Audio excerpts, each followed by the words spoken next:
Hah? Yeah.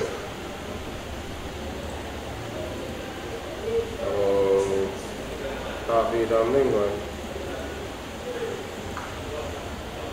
Nothing.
Well, we get ready for the second half here. It's AC Port of Spain up against Phoenix. Of course, today a very important set of matches on. There was a lot of changes in this last week. The CFU, they announced that there was a fourth place up for grabs as Guyana would not be taking up their position in the CFU championship. That meant that all of a sudden, teams who would have thought their seasons would have been packed up, they have had a chance. So simultaneous games were played, and we had San Juan Jablote, they playing Club Sando, and that game, the 3-0, guess who? San Juan Jablote down 3-0. I'm going to play together with Radanfa. Abubakar, good afternoon, Radanfa. Interesting times here. Afternoon, Gordon. Afternoon to your viewers. Yes, a lot of jeopardy involved in these fixtures here, both for this first game of this doubleheader and for the second.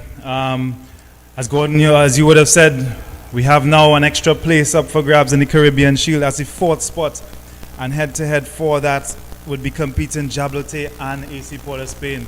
Jablote, of course, now in pole position with this 2-0 lead. Sando on top at halftime, 3-0 over Jablote. Yeah, so AC Port of Spain in pole position. Yeah. In the first half, there were 2 goals in this one. AC Port of Spain, they are in yellow, and they got their goals off the boot of the impressive youngster, Hailey Beckles. He have come of age this season, and Gabriel Lanton, well, he added one for good measure. So AC Port of Spain leading this 2-0. Yeah, and it's been all one-way traffic, really. It's a matter of how much it looks like at the moment. Tobago is going to have to dig real deep to get something out of this game. Of course, on the 15th of February, the last time these two played, they battled to a 2-2 draw. Robert Primus a double on that day. He scored within the last 3 minutes to earn a draw for AC Port of Spain. But a different time here now. Tobago's going to have to chase this game if they're to get anything out of it. Well, it's Corey Carrington putting the ball long in that Williams is headed on forward in a battle there with McDonald. McDonald just winning that battle, but then he passes it to Williams. Williams pushes it across the box, aimed at Lovell. Cornwall with the safety first challenge here, just putting out for a corner. So Phoenix, they have not dusted their pants in this one just yet. Radanfa. No, searching ball. Lovell just breathing down the neck of Cornwall. Did the right thing to put it out for a corner to avoid the danger, just temporarily though. It's going to be a corner, and from the set pieces, this Tobago team, if it's one team that has the aerial power to match the aerial power of the AC Port of Spain team, I think will be this team. A lot of players over the height of 6 foot, most of them over 200 pounds. They carry some power with them. Yeah, some formidable figures physically in there for Phoenix. Ball floated in. Oh, it's a brilliant save there by Fletcher. No Marvin Phillip, no problem. Young Fletcher with the reflex save. A commanding header there by Lovell, rising highest in the area. Yeah, point blank as well. He's inside the 6-yard area. He didn't come to claim it, so Lovell on the end of it, rising highest. But good reaction to get the 2 palms on it and usher it wide. And then this shot just flashing wider there. So the Phoenix team, they show that they've not given up on this one. They're chasing what would be an unlikely victory here. They're coming from behind against the AC Port of Spain team. A lot to play for AC Port of Spain. Of course, earlier today, the Soca Warriors, they went down 4-0 versus Ghana in the 3rd and 4th place of the Unity Cup. Radanfa, your thoughts on that cup? So much football on display today. Of course, the Champions League final as well. But for the senior team, a lot of deficiencies showed up this morning, especially the pace of the game. It's just a different level, and Trinidad and Tobago really struggled at times to keep up with that pace. It's not just physical, but it's mental, how quickly you can think and solve problems and find solutions within a game. And I think the scoreline is justified, really, that 4-0. Ball across the area here, looking to create some problems of their own. The AC Port of Spain guys, Wilson goes back to Cornwall. Cornwall going back to Robert Primus. Primus finding Maurice Ford. Ford aimed at Nanton, but it's cut out Beckles. with a bit of a heavy touch. Nanton able to win out here, doing good defensive work, but then the referee calls for the infringement. Yeah, and back to the Unity Cup, of course, fantastic exposure, especially for the local guys to see what it's like at that level. Amazing stadium they played in, modern facilities, just to get a taste of that atmosphere. Good crowd, the diaspora really came out. It was a really buzzing atmosphere, and it was good for them to get a taste of that, to see what it's like at that level, and they'll bring that experience with them back to the Pro League and back to the future games. Of course, long summer this summer with the World Cup qualifiers next week and the Gold Cup to follow. What the guys who played this game would be thinking is that a lot of cutting, mixing and matching by Coach Dwight York. He went with a lot of changes coming into this game. I think it just broke up the rhythm. On the upside side, though, they allowed the players the opportunity to be seen. Everyone who wanted to put their hat in the cap, their names in the cap, did it and was given the opportunity to. So I think it was a great exercise for the national team in that sense. But definitely they were totally outclassed and outplayed by the Ghanaian team. Yeah, for sure. But you're right. It was about seeing the players. Of course, Coach Dwight York and his staff would have had those players for well over a week, spent some time with them, learn their personalities and of course how they play. Throwing in a little bit on the deep end, some of them, but that's the reality of international football. Sometimes you sink or you swim, and some of them did swim a little bit, and a few of them dipped under the water a bit, but that's part of the learning process, and it's important for them to have a taste of that level, you know, so that when they come back here, they know how hard they have to work to meet that standard.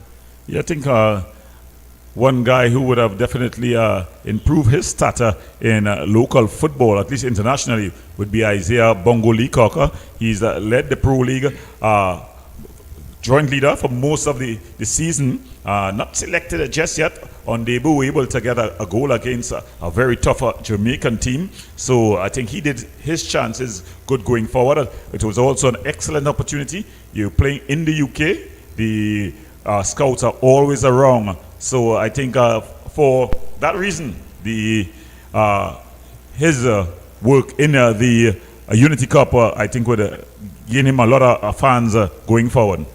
Yeah, it was good to see him get his debut goal. That was always a nice feeling to shake that monkey off your back, especially as a striker. To be fair to him, he applied himself well. He took his goal really well. But he would have learned a lot from that experience as well. He didn't have it all his own way. He would have seen how difficult it is at that level. But it was good to see him get his goal. It was well taken, and I'm happy for him that surely his stock has risen as well. Ball across, Primus clearing. Donald just allowing that ball to go to play. It's going to be thrown to the boys from Tobago as you talk about sink or swim in at the deep end. The Tobago boys, they've flown all season long, playing all their games away from anything that resembles a home ground. They've stood, I think, well. For them to come here today on the final match day, almost nothing to play for, and still have a bench that has substitutes, I think that orders well for them going forward. It's been difficult for them all season long. Just 4 wins all season. As you said, no games at home. For this game, they're stuck in 9th. They could neither go up to 8th to catch Lahokota Rangers, or can they drop to 10th. So good professionalism shown by these boys to come out here and perform. They'll be playing for a position in the team next season as well. They have a chance here to show the staff that, yes, we're professional, yes, we want to perform, yes, we want to represent Tobago as 1976 Phoenix.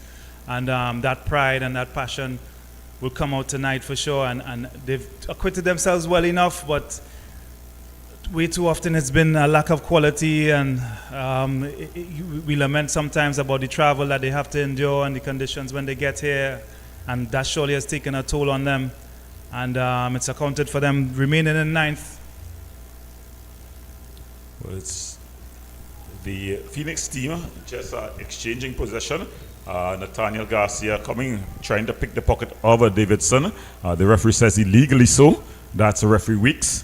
Ball across to Corey Carrington. he has been impressive for me at this wing back position.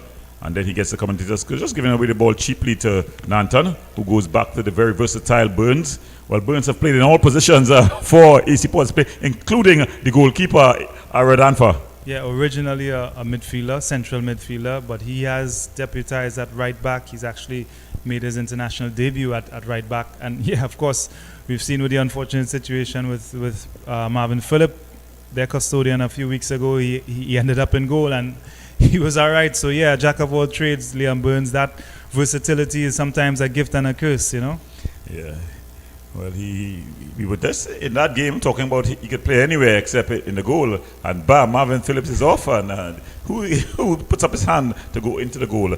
Well, looking to put up their hand here for a place in the CFU is the AC Port of Spain team, and it's Robert Primus who finds Cornwall. Cornwall just striding forward, finding Leston Paul. Of course, Leston Paul will relish getting back into the CFU mix. Nanton, crafty left foot he has, but he's lost and then regain. Still continuing. Ball played forward and Bristol able to clear. Lovell just screened off there by it was Cornwall, and the ball goes out of play. It's going to be a throwing for the Phoenix team. So the AC Port of Spain team, if this result stands, in every season thus far, they've been able to get to the CFU, at least the CFU positions in local football. Yeah, handed a bit of a lifeline to rescue their season. Disappointing overall, but if they could clinch this final spot in the CFU Shield, they would think they have salvaged a overall disappointing season. Of course, they were the defending champions and surrendered that rather meekly. Of course, a barrage of changes at the start of their season, missing so many players from the last. It's always going to be difficult for them this season, but well, I saw you talking to the owner of the AC Port of Spain team, Mr. Nunes. Not sure if he's trying to influence you to get back on the playing park. No chance, God, no chance.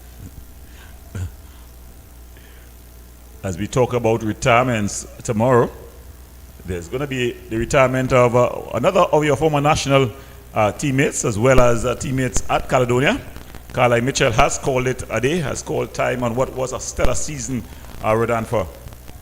Yeah, it's always sad to see those old stalwarts go away, but the game moves on and it evolves, and there's always some new young blood to take your position.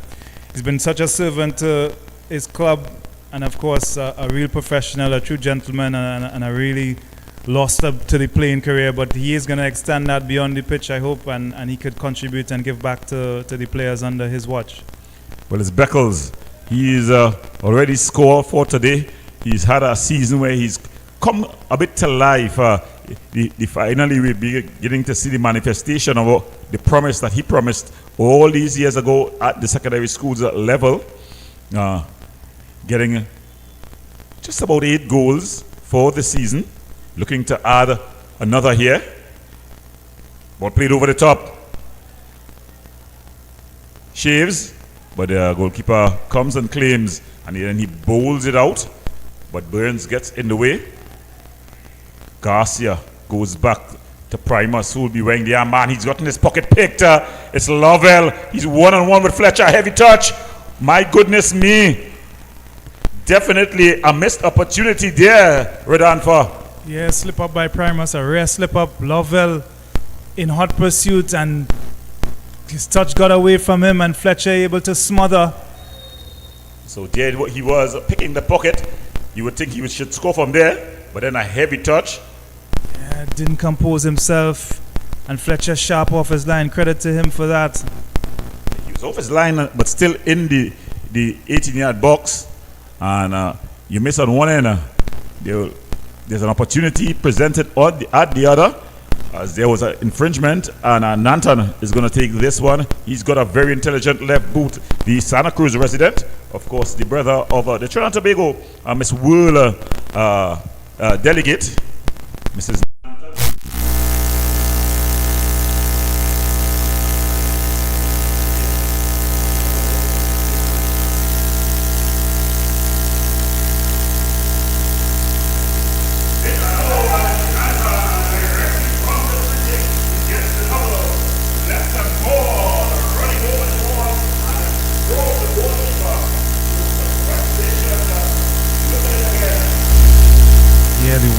one-man wall, poorly positioned really. Wasn't the best of deliveries, but it got past the poorly placed wall, and just the dummy from Paul threw off the keeper and curled into that far corner.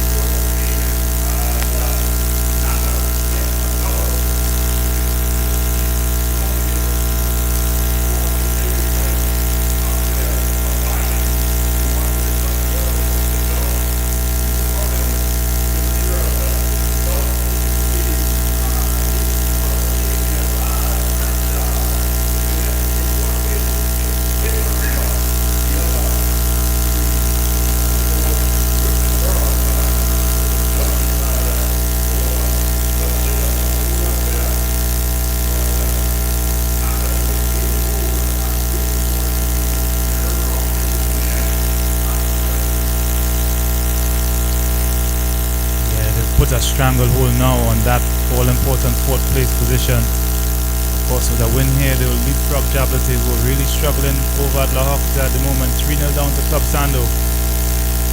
Without the services of Jarrell Garcia, who's left unexpectedly on an opportunity, I suppose you could describe it as. There's the soccer tournament, TST. It's a 7v7 tournament that's played in the US every summer. I think this is the third edition. He's gone off along with Che Benny and a couple other Trinidadians to play in that competition at a time that his team really needed him.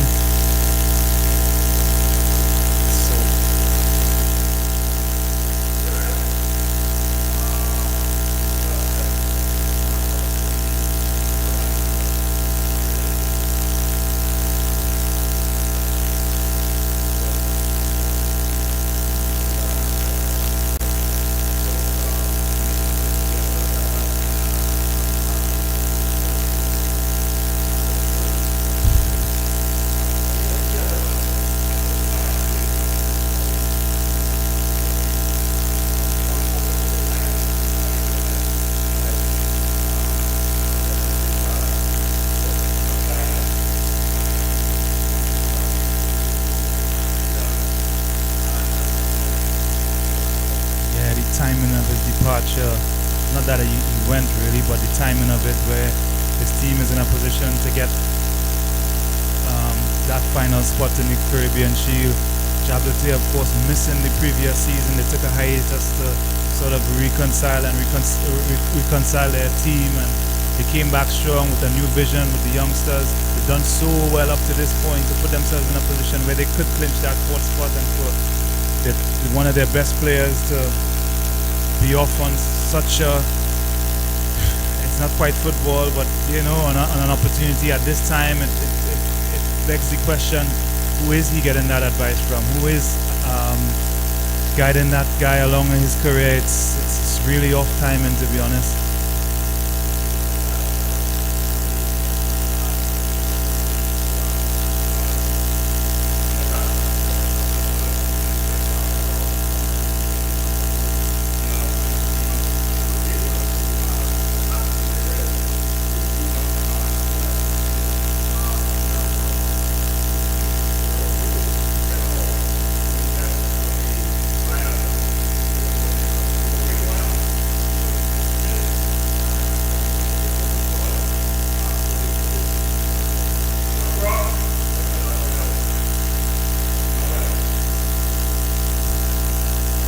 At one point they were in the conversation for a second place spot, maybe third.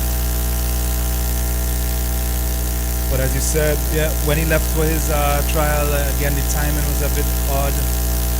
I can understand if the club needs you at that time and it's a big opportunity, then that's fine. But this one is a little harder to swallow for the Ttpfl fans out there and for the rest of his team.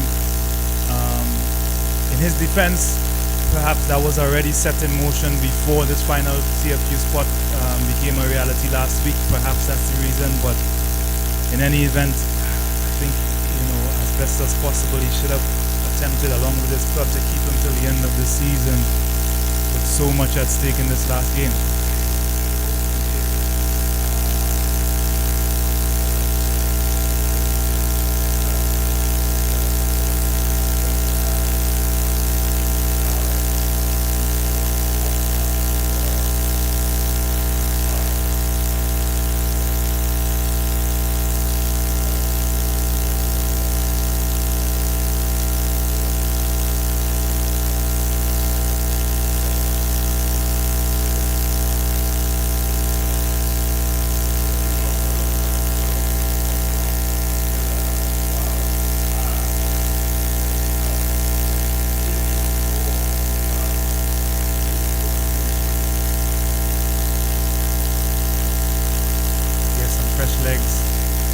grip on this game. It's hard to see them relinquishing this lead at this point in time.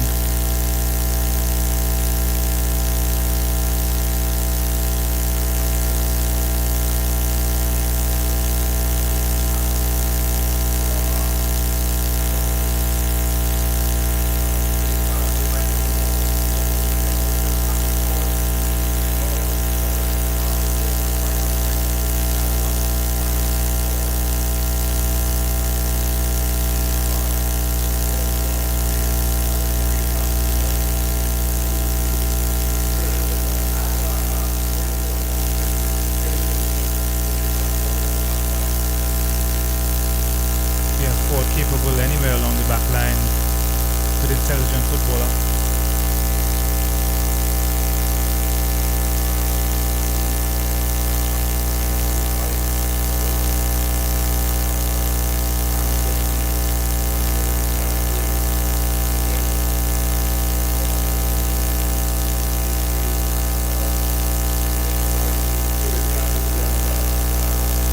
Yeah, capable up front. He has good ability. He'll be able to score goals if you give him a half of a chance. But he hasn't had anything resembling that today. With that shuffle as well, Gordon. Cornwall has come to right back to replace Burns. Of course, Ford is out at left back and Wesley John sat in with Primus at centre back. Anthony Charles takes up his usual position, just in front of the back four. And ahead of him is Nanton and Kizar. The three-pronged attacking force of Shave, Beckles,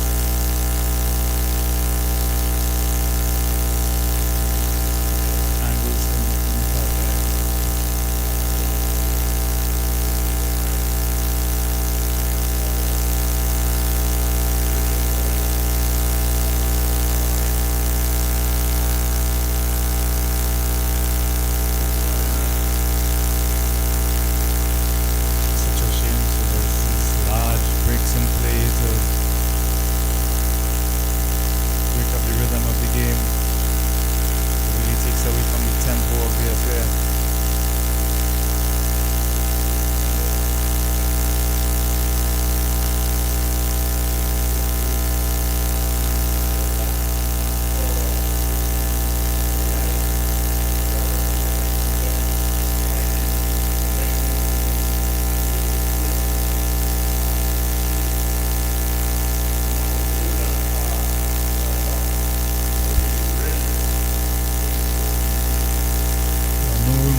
That's to be held in Trinidad as well at the end of July.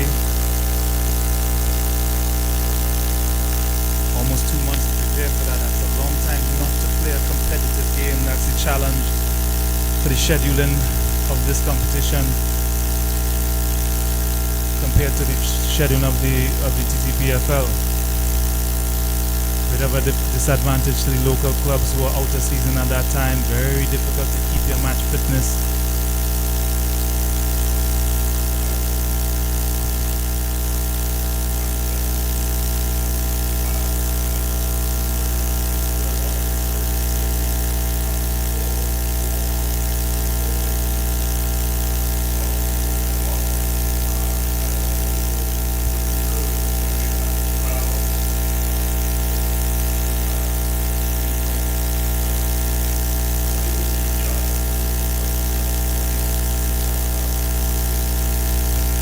Financially, it's a challenge sometimes.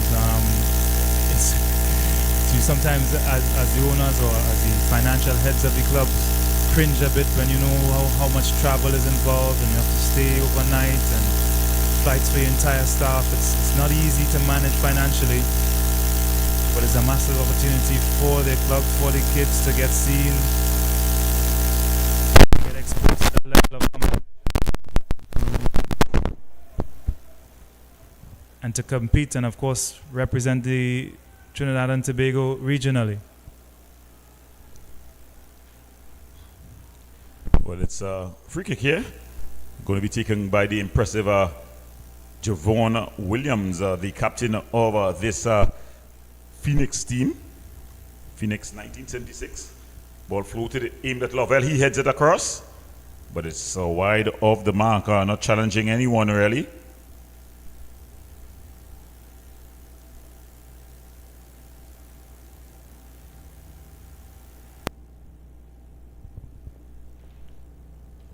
Lovell certainly a target, but he's been feeding off of scraps.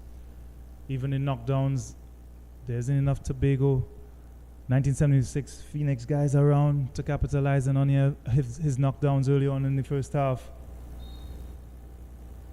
So it's been slim pickings for this Phoenix team. Some time wasting there. Referee Weeks is gonna come across. He's gonna have a word. So that's his final.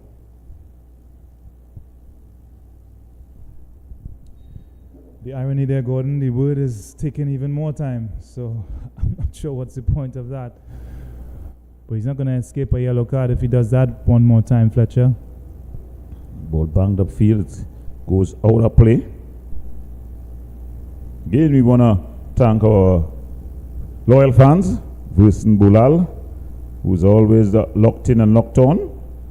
Princess Pollard, who's there as well. Not seeing our friend Marcus on the live chat. Probably he's gone to watch Cartel, who will not be coming tonight. That's news, Rodolfo. Not news that interests me much. I'm more interested in this battle. Feast of football on today, of course. The Unity Cup, third place playoff, and the final. Champions League final as well. And then we have the jeopardy of this doubleheader tonight. So you have a massive buffet of football. So the Nigeria versus Jamaica final separated only by penalties, Rodolfo. Yeah, after entertaining 2-2 draw, Nigeria able to hold their nerve and lift the Unity Cup for the second time. Cup, of course, held 20 years ago. It was the last edition. So good to see it back. Such a festival of football, and not only that, it went beyond that. It was a real cultural event. So colorful, explosive in color, and the Mayor of London was there. Popcorn was there. There was so much entertainment and really a fantastic atmosphere. Excellent exposure for our guys. Well, trying to have an excellent game is forward as they continue to boss this game, Rodolfo. The Phoenix team have provided some attacks, but only in spurts. It's been all this AC Port of Spain team as Wilson puts the ball across. Doing quite well there was Carrington coming and cutting out the danger. Yeah, too close to the keeper there. But yes, Gordon, after that first goal on 33 minutes, AC Port of Spain have really been in cruise control. That man who just passed the ball, Gabriel Nanton, has really made a statement in this, the final match of the season for AC Port of Spain. He started his season with Caledonia in the Carnival break. Took the option to leave, and here he is. But it's the AC Port of Spain team that brings this ball forward. Cut out there by Cornwall. Cornwall finding Alain. Alain turning one way, then the next. Davidson. So it has these spells, Phoenix, where they are just able to control the ball, move the ball around nicely, always looking dangerous. Davidson, he's gone down on top of the area. So this is a free kick in a very dangerous position. Really good, tidy spell of possession, showing what they're capable of there, Phoenix.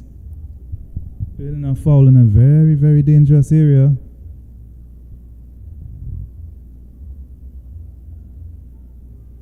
Now the area is dangerous, but do you have the player with the necessary skill sets to challenged the goalkeeper. Goalkeeper Fletcher has done quite well. Yeah, we'll soon find out. Standing around it at the moment is Allen, as well as the captain.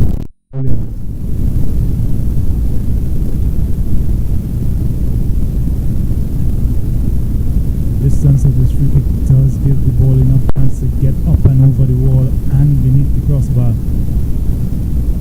It's almost center of the goal as well.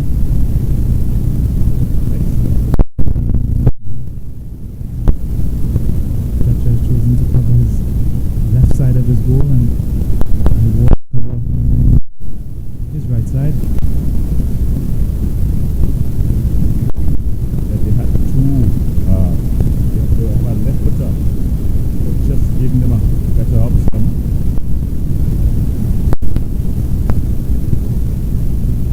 Referee at the moment in deliberation of how far the wall should be. Maurice Ford at the moment helping him count the distance. Well, Maurice Ford, he has a large strider, so if he decides that that's dead, I think his stride is... Doesn't have the whistle though.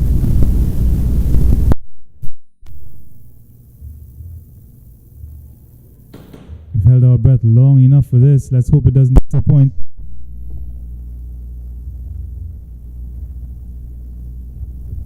And it certainly does. High and wide from Allen. So, yeah. Anticlimactic in the end. It took long to play wrong, but there's a line of substitutions at the sideline looking to make their entrance for the Phoenix team. It's gonna be TJ Kiddies. He's gonna enter, as well as Nigel Burnett. Exiting is the number 20 Alain, as well as that's Lovell. So attacking changes here for Phoenix. So they've not given up on it just yet. But for the AC Port of Spain team, two youngsters looking to make their entrance. Ramdeen makes his entrance. That's Mark Ramdeen. And returning for his first game after the carnival, his second game after the carnival break is none other than Jaheim Macton McPhee. He suffered a broken cheekbone in training. So he's been out. His first game for the AC Port of Spain team back after the carnival break. He scored a double against Eagles, and then in training had a collision with the keeper. But he's back in the starting lineup here. Jaheim Macton McPhee, looking a bit portly, Rodolfo. Good to see him back, first of all. There he is on the ball, doing what he does well, maintaining possession, but then he's just ushered off of it by Kiddies. Kiddies treading the needle forward. A bit of a heavy touch. Yeah, to McPhee, it's something that AC Port of Spain have missed all season long. That's why they got him in the transfer window to fill that number 9 spot, that attacking player who you could look for, who can hold up the ball, who could find you 10, 15 goals a season. They haven't had that.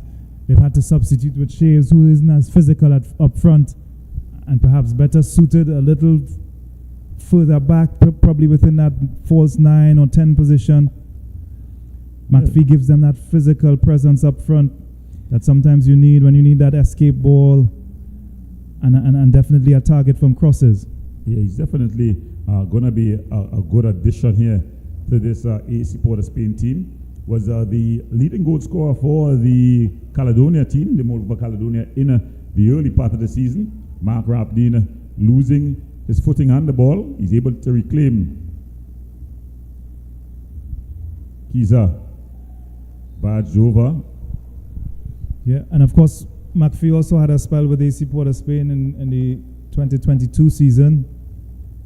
Didn't set AC Port of Spain on fire then. And he moved on to La Hoqueta Rangers, but he found form with Caledonia and attracted interest again from AC Port of Spain. It's a shame his injury. Ball floating across, and McPhee puts it into the back of the net.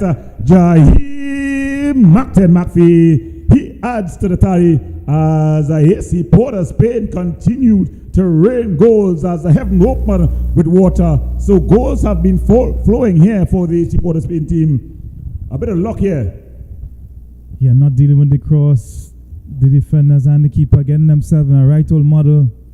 And there to benefit on spot is McPhee, right where you want your number 9 to feast on those opportunities. No way he could possibly miss from there. So McPhee adds 1 to the total. 4-0 AC Port of Spain looking to seal their place in the CFU Shield. Phoenix just looking to finish strong. Carrington looking for movement here as Davidson just gives away cheaply. A bit of a mistake there by Cornwall, but he's able to recover.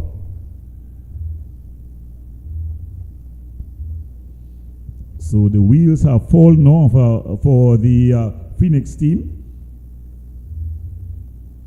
Just about 7 minutes left in this one. Yeah, Phoenix not quite at the races today. It's been a long, challenging season for them.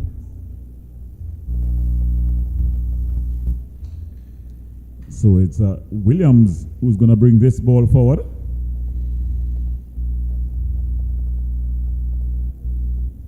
Ball goes all the way through, and Fletcher is able to pick it up.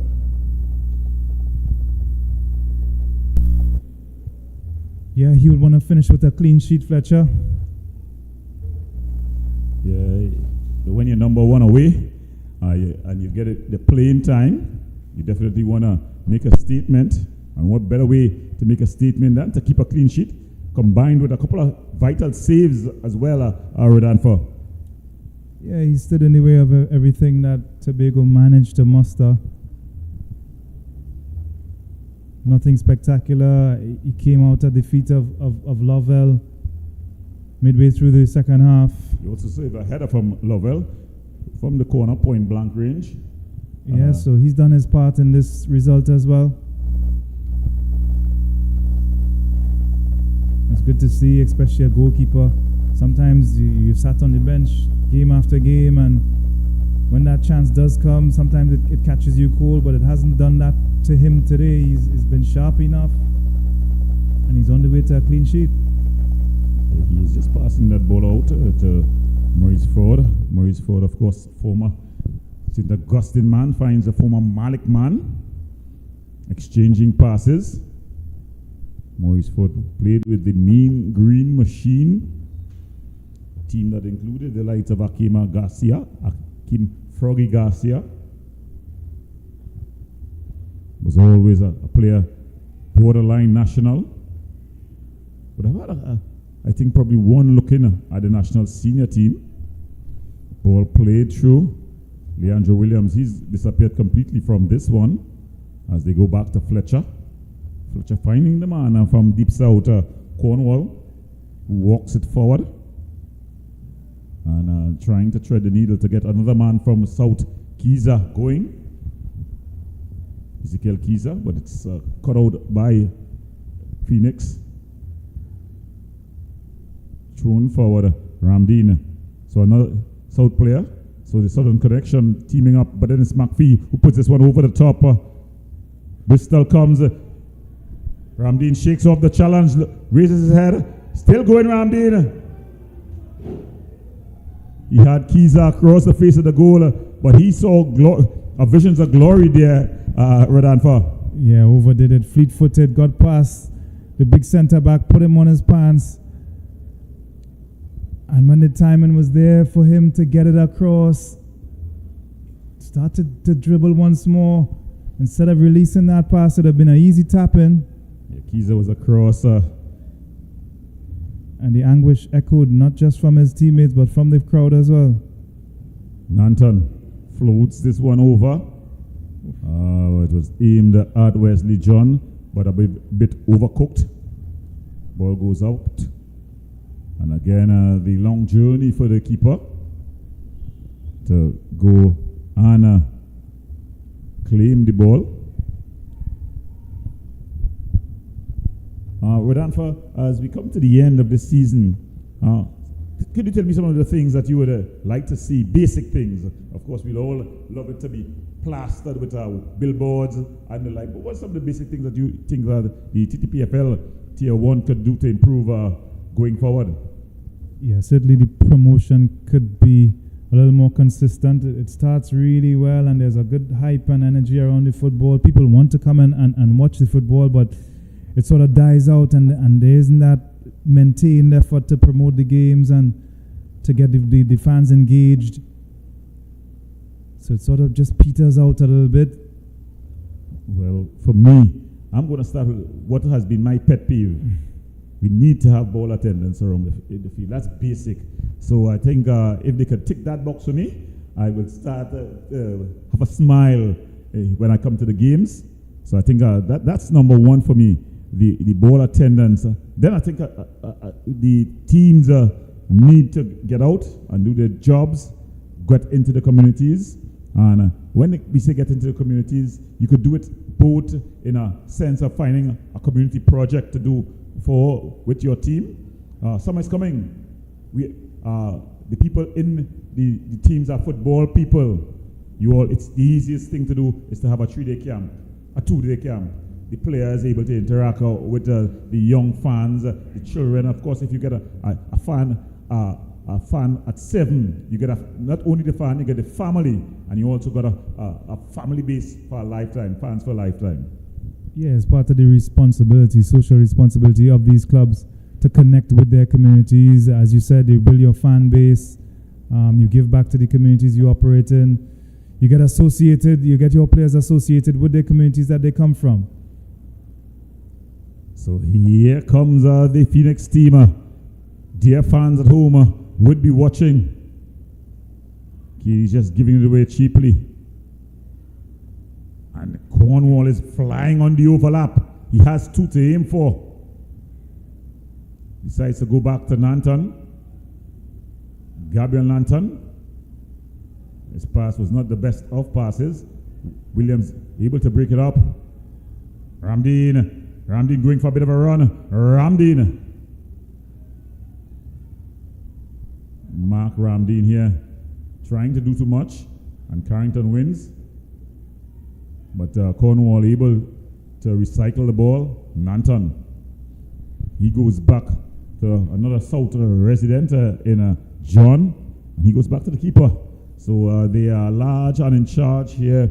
The Port of Spain team, the Athletic Club of Port of Spain, punching their way back to CFU football.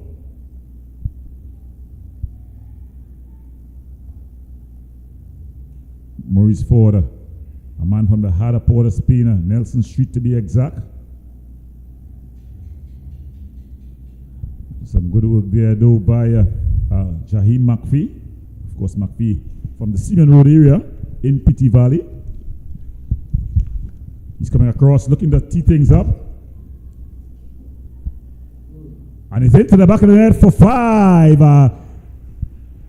Beckles doubles up. Hailey Beckles, he disappeared for a while, but what a better place to show up than now, as doing all the spade work was McPhee.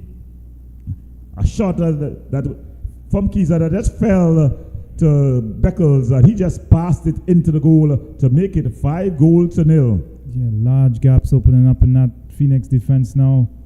So much time and space from the ricochet for him to pick his corner and slide it past the goalkeeper.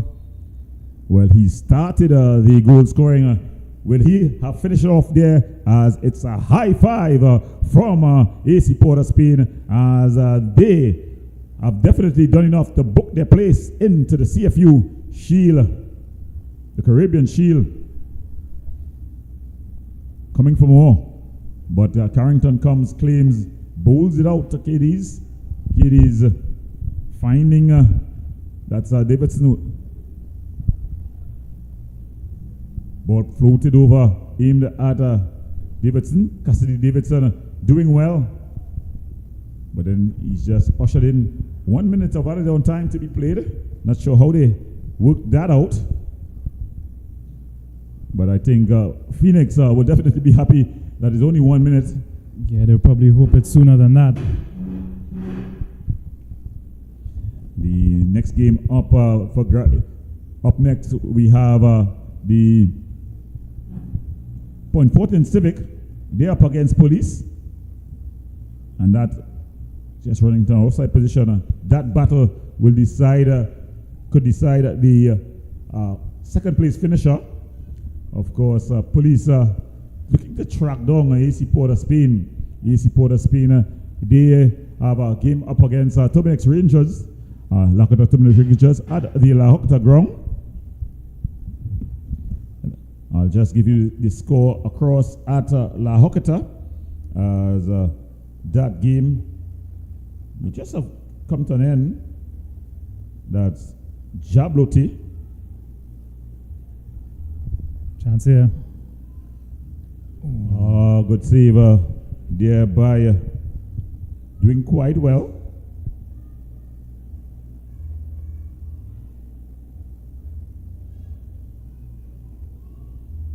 So that game 3-2 to Club Sando in the dying moments there. A draw will not do Jablote any good. So 3-2 across at the La Hocata Recreation Ground.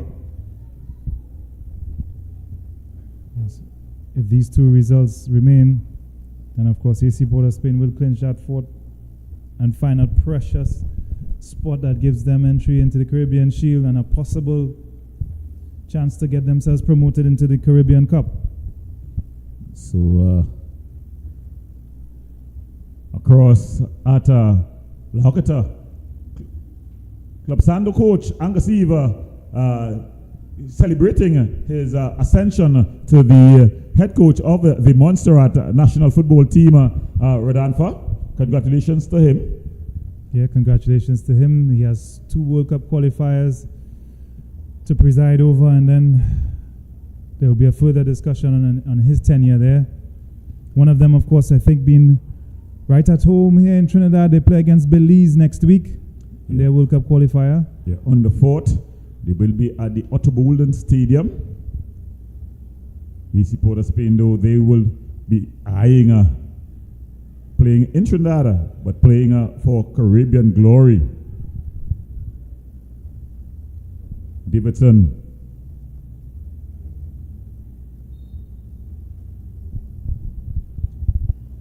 So referee Weeks would any moment now be looking at his watch. Ball played inside.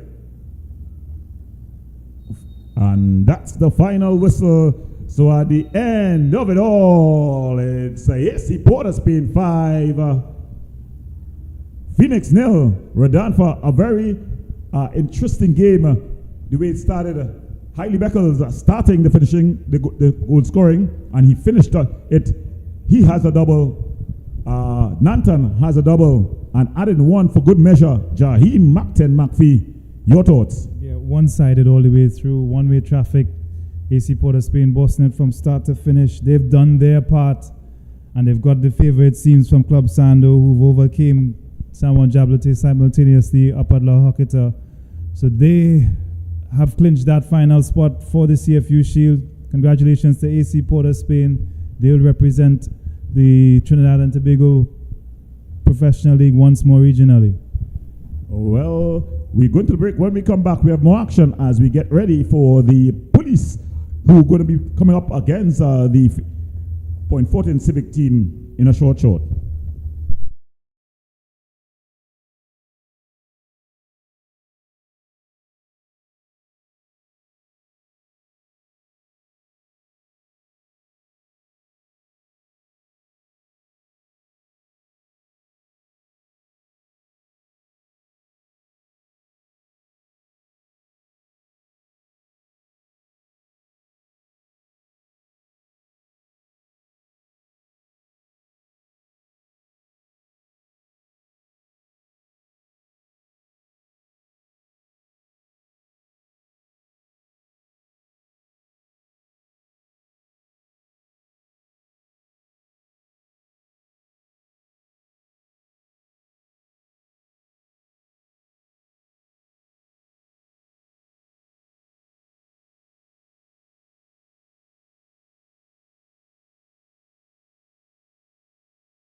Check 1 2. Mic check.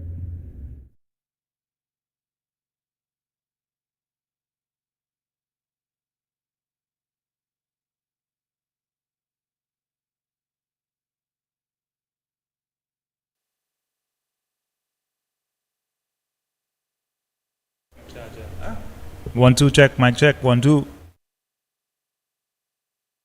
Welcome.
Welcome back as we get ready for the nightcap here at the Arima Velodrome. It's police up against the Point Fortin Civic team. I'm going pair together with the Redanfa back. Redanfa, we've got the starting lineups.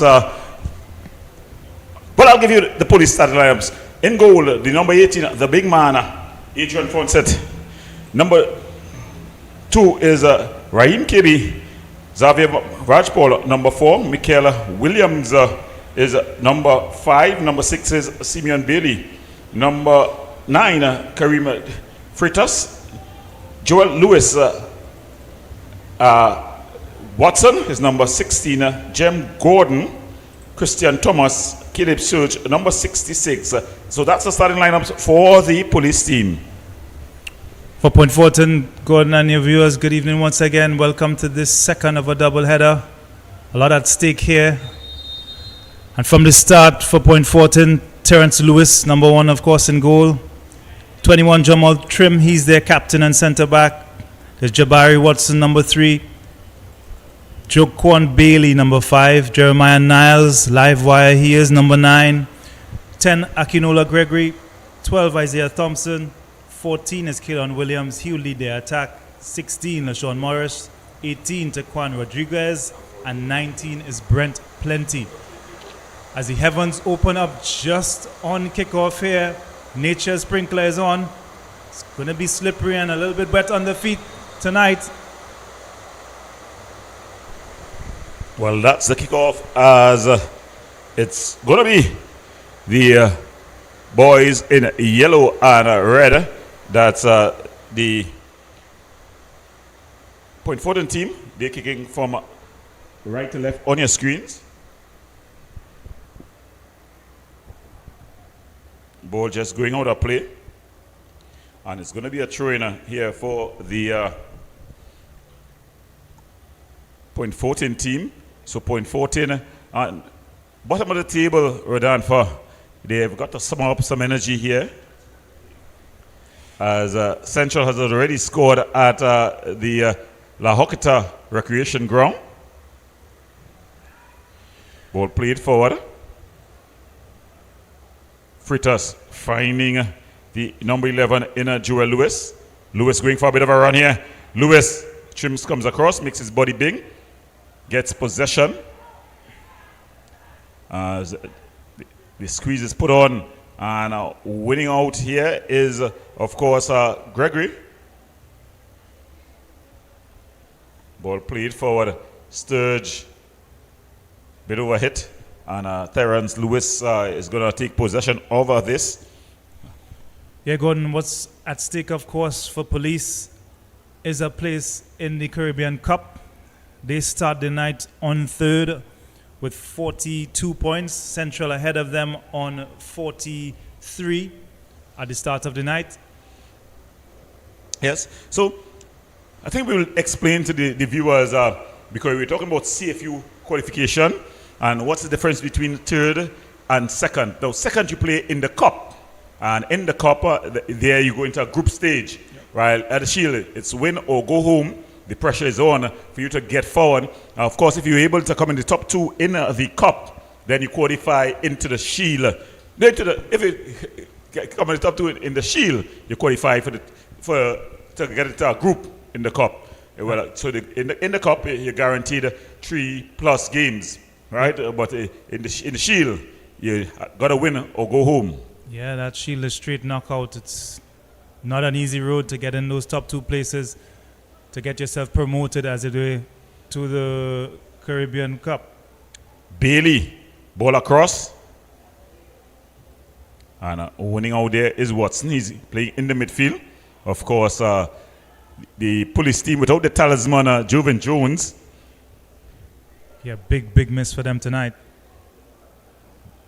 Bailey. Ball just going out of play, and it's going to be a goal kicker. The man in the center is Nikolai Nyron. Or Nyron Nikolai, which one is it? Nyron is the last name, I reckon. Right, it's Nikolai Nyron. Good commanding header there by that Michael Splash Williams. Yeah, he's back in the starting lineup. He would partner KB, who also returns. Watson has taken his place in front of that back four, with Bailey looking to be a little more advanced. Well, one thing you could say about that setup. Whoa, chance. Wow. Early opportunity there. And just going wide. It was an opportunity for Rodriguez. Yeah, good run out to the midfield. Just a straight long pass. The back four caught flat there. Got there before the advancing front set as well, but poked his effort perilously wide of the far upright. Well, one thing that is certain is that you're not going to be piercing the Police midfield easily. Bailey, a defensive-minded midfielder, add to that Raj Paul. And then we're not finished yet. We've got Watson, who's a genuine a wing-back. He's also in the midfield. So they're not taking any chances of the Fortin team going through the middle. Not quite sure if that's the best mindset going into this one. You also got Christian Thomas playing at a right-back position, and Joel Lewis playing at a right-wing position. So probably it's the old primary school adage, get your best players on the pitch regardless of what position they play.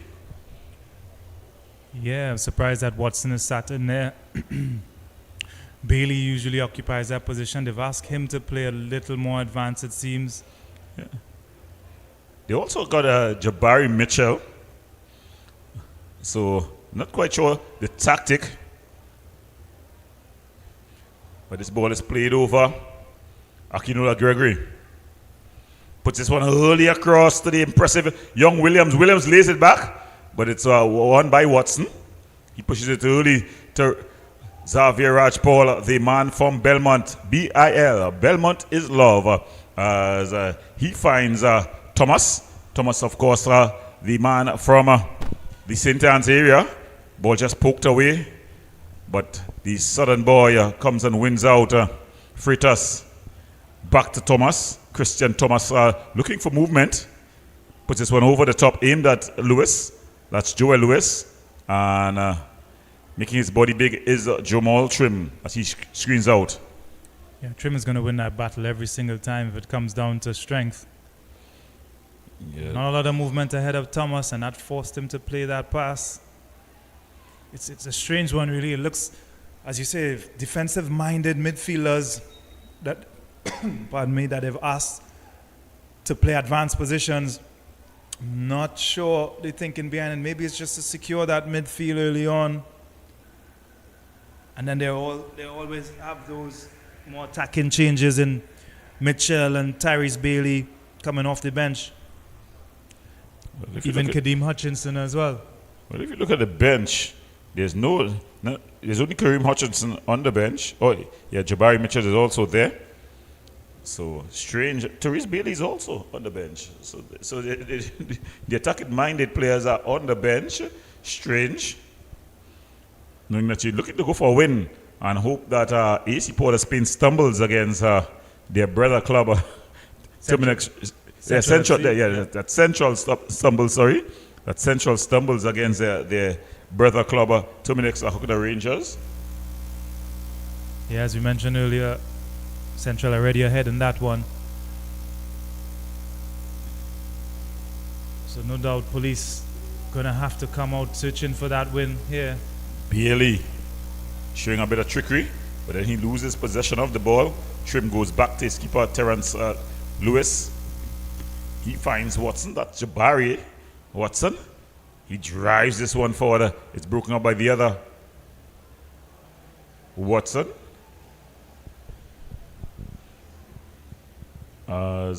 It's going to be free kick here. Martino Watson, the other one. That's for the police team. And the referee goes into his book.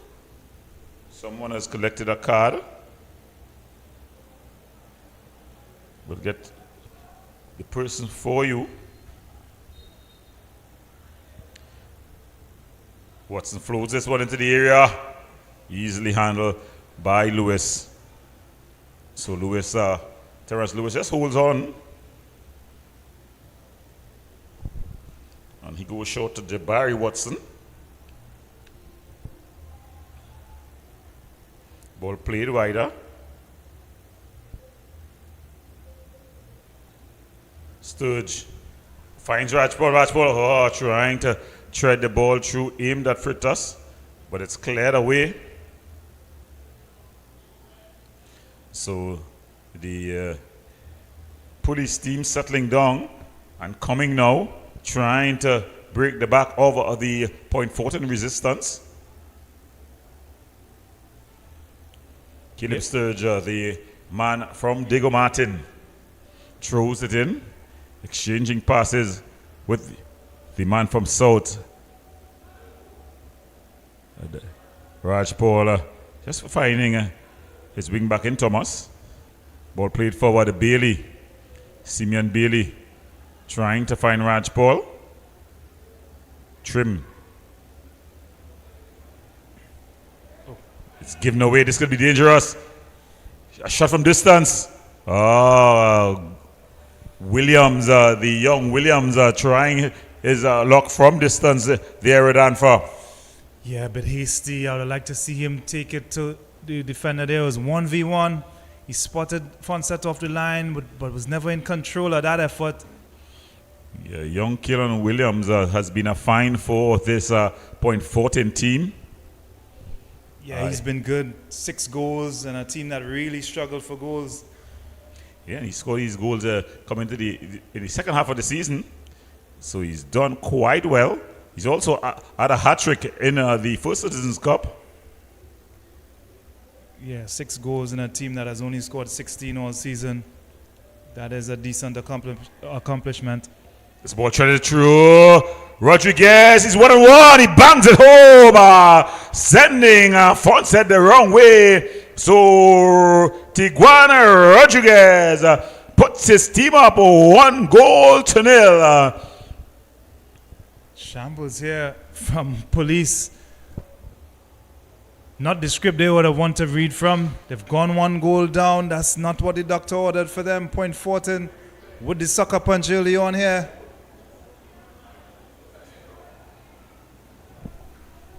Yeah, it was a run there. The through ball played through the defense court square, and Tigana Rodriguez was able to shake off the challenge and slot that ball home. Not for the first time, Gordon. The police defense was court square. Leading 1-0. There was a warning sign earlier. Yeah, Williams had the first opportunity. And there. So this was the ball played through Williams with a beautiful ball. He shook off the challenge of Michael Williams, and he sent Fonset the wrong way. Massive gap between KB and Williams. They haven't played a lot together this season and really exposed their excellent composure on the finish. Nothing much Fonset could do from that range. Well,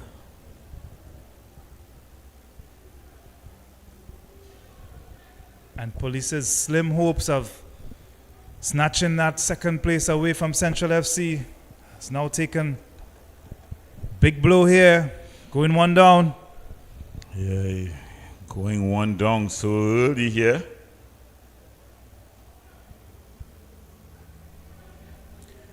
The only good thing about going down early, you give yourself enough time. You have enough time to get back in the game. Got this ball just going out of play here. It's gonna be throw-in for the police team. It's been a really lethargic start for Miscellaneous Police. Uncharacteristic of a team who's unbeaten in their last 7. And a team that has so much to play for in this final fixture.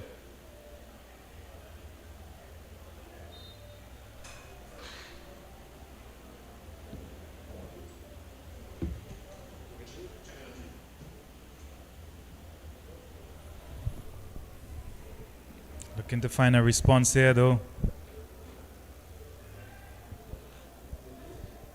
So, looking Joel Lewis going down. Bailey with a shot charge down. Headed, kept alive, Trim clearing it away.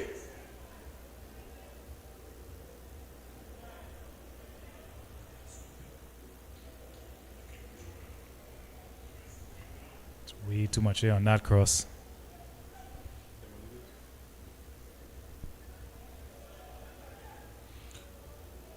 So Christian Thomas with the ball.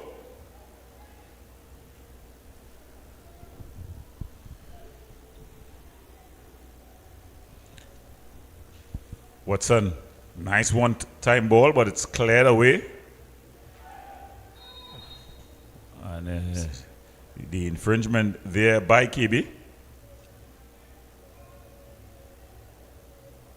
Yeah, if you've just tuned in and you weren't familiar with the teams, you would think that Point Fortin was the one that's going for that second spot.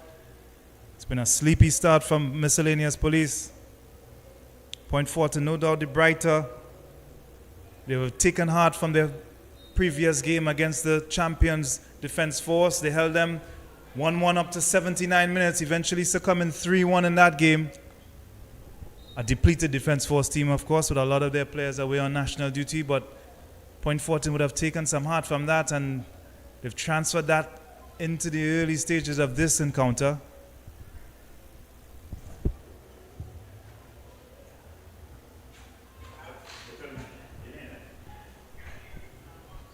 They would have seen that previous result as something really positive, and they're building on it here.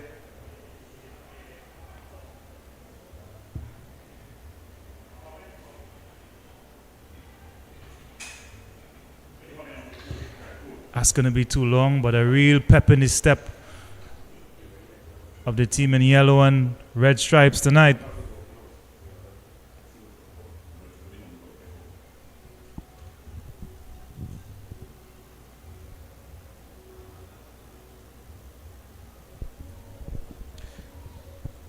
So police find themselves down in this one. 1-0, a goal scored by Rodriguez. Rodriguez leading the charge here for the Point Fortin team.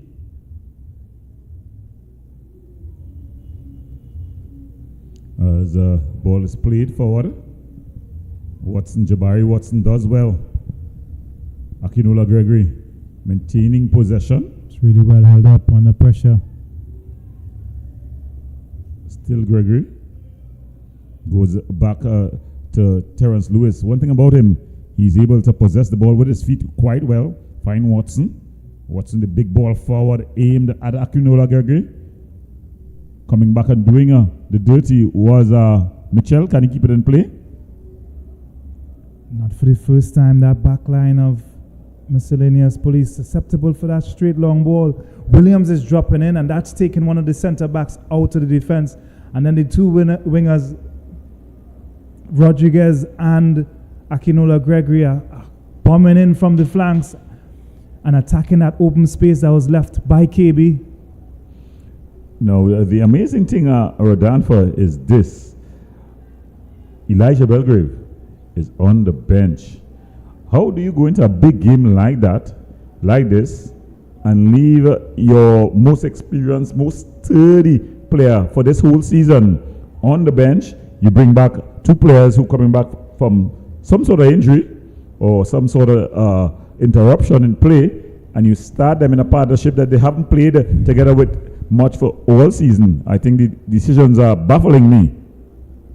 Yeah, it's a bit odd, some of these selections here tonight, especially with what you have available on the bench. Unfortunately, Gordon, we are not privy to the inside of that camp. We don't know if there's injuries or discipline issues or bad form in training. We're not sure, but we'd expected if they're going out and out for a win tonight, nothing more would do for them. You would see a little more attacking intent with their personnel choices. Yeah, you can't. When you have that man on the ball, Bailey, who's out and out number 6, a haggler in the midfield, you add to that Xavier Rajpal, who's known since his school days as a warrior midfielder, and then you show in an out and out defender in the midfield as well. Strange selection. You see now that Bailey has gone back now to play his normal position, and they've sent Watson to play the man behind the striker. Yeah. Why do that when you have a genuine number 10 in Mitchell on the bench? And if you want some flair on the wings, you've got Tyrese Bailey to add to that, Hutchinson as well. Joel Lewis is also a very defensive-minded winger, more wing-back than a winger. Well, Bailey showing that he has some skill.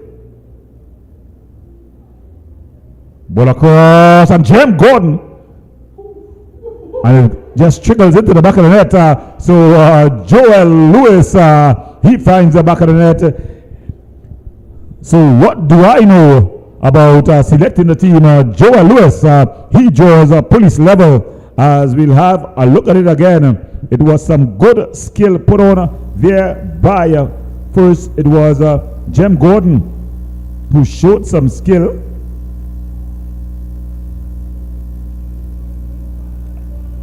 As this was the ball played through.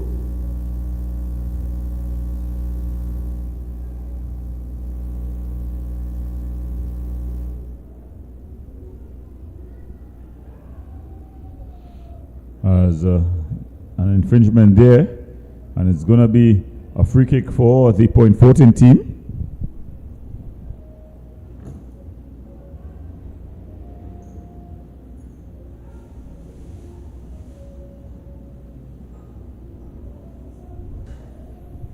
Good response from police. Needed that.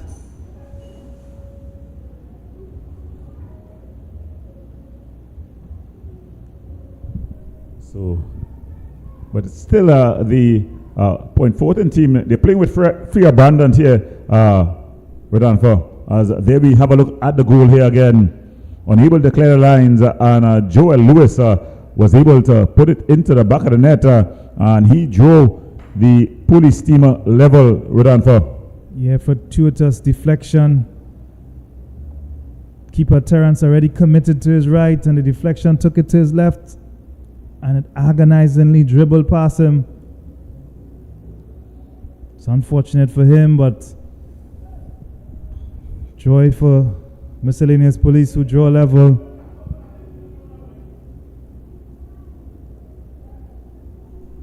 Certainly not at their best in this opening 20-odd minutes. But it's been a strange night, Rodan, for we saw Club Sando pulling away early against the San Juan Jablote team. In the end, forced to hold on 3-2. Bailey finding Thomas. Thomas to the goal scorer, Lewis. He finds Watson. Bailey charged down. Kabi is putting it back into the danger area. Caleb Chinese Sturge finding that Xavier Rajpal, sorry. Kabi treads this one through. Jem Gordon. He's up against Jamal Trim. Watson wins out and finds Rajpal. Rajpal with a shot. Just flashing wide. So coming more into the game now, we're done for. Yeah, just at that point, he had Caleb Sturge overlapping on the outside in acres of space. He showed his frustration after the shot went over. That's exactly where the goal came from, so I could understand Sturge's frustration there. Ball banged forward. Michael Williams goes back to his goalkeeper, Fortin. Finds Watson. Wider to Sturge. Sturge aimed at Jem Gordon. But it's one out. And then banged upfield. Finds Rodriguez. He's already put the ball in the back of the net once already. Aimed at Williams. Diving header there by Kabi into the arms of goalkeeper Fortin. He had to be timely there, Rodanfo. Yeah, acrobatic defending, very effective.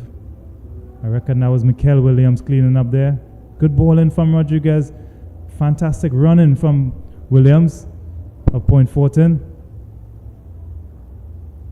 Dealt with it well in the end, Mikel Williams. Very experienced defender. He's been around a long time. Former national defender. Also played in the MLS. Yeah, MLS, USL. He even started out many moons ago in Denmark. Not many people know. Yeah, but a solid, reliable defender, able to play with both feet. Solid in the air. Big presence. Yeah, he's good. Of course, nobody beats Father Time, so he's gotten a lot slower. And I think it's just the lack of pace between that combination, Kabi and himself, that has just troubled the hearts and minds of the police faithful. Yeah, they've certainly been tested early on with the pace of Williams and Rodriguez, willing and able to run in behind. It's difficult for any defender to deal with those types of situations. Yeah, the defenders, when you get defenders running at you, you prefer them running at you than running behind you, Redanfa? Yeah, more than that, you prefer if their back is towards you, but any attacker who's willing to attack that space in behind you always poses much more of a threat as compared to somebody who prefer to hold up the ball. There's Williams again, being a pest. Beatty showing the sombrano. This is good from Point Fortin. Yeah. Not allowing them to get their passing game going. disrupting a lot of their midfield play. Yeah, they've not only looked dangerous on the counter, but they've also been very solid defensively, Redanfa. Started really well here, Point Fortin. Jim Gordon there with a piece of skill, but Watson able to win out. He's been good for his team, Watson. Ball played forward, aimed at Akinola Gregory. He was on the wrong side of the defensive line there. It will be pretty close, Redanfa. Again, tight, real tight. Love that they're willing to run in behind and the balls are coming there. And look at it here again. It was just on the wrong side of the defender. Excellent that he identified that space in between the centre back and the full back to attack.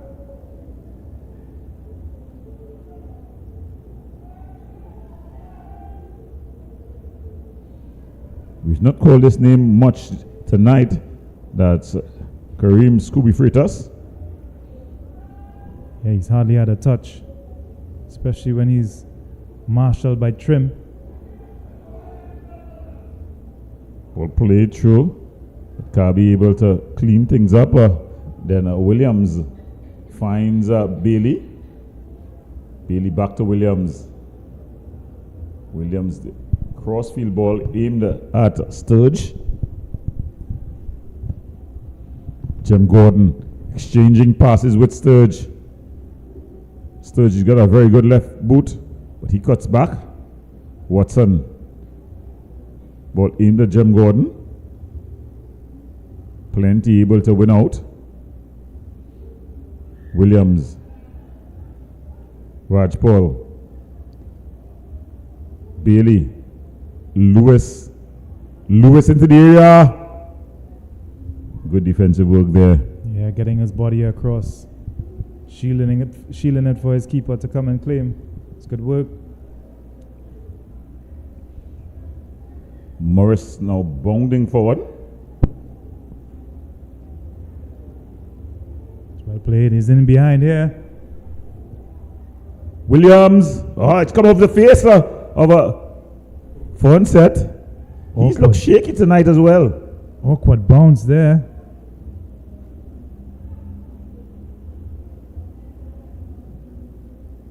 So look at the opportunity here again. Williams. A bit of a bubble. Tight angle. Never easy when they bump in front of you.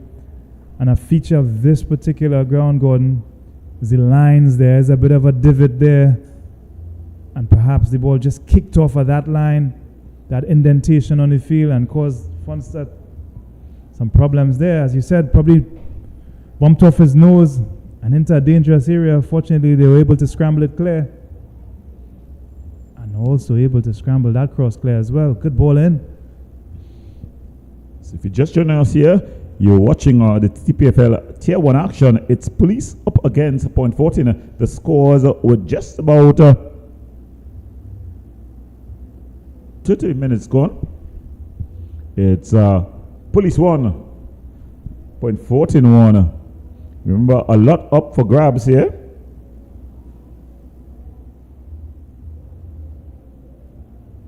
So it's going to be a corner to the boys from the Southland.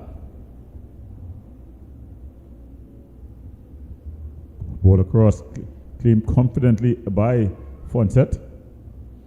But Fonset, he's in the pool, the 54 pool for the Gold Cup.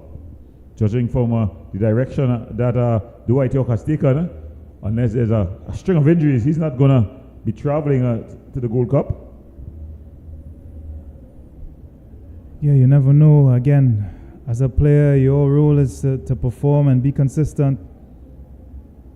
And selections and selectors and coaches, they have their job too.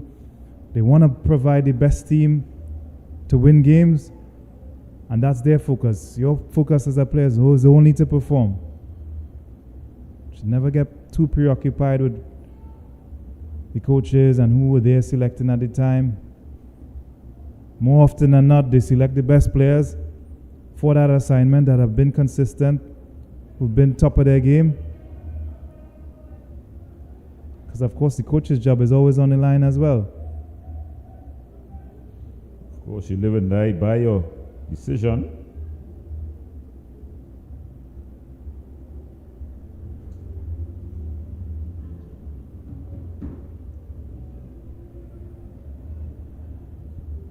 Ball played through.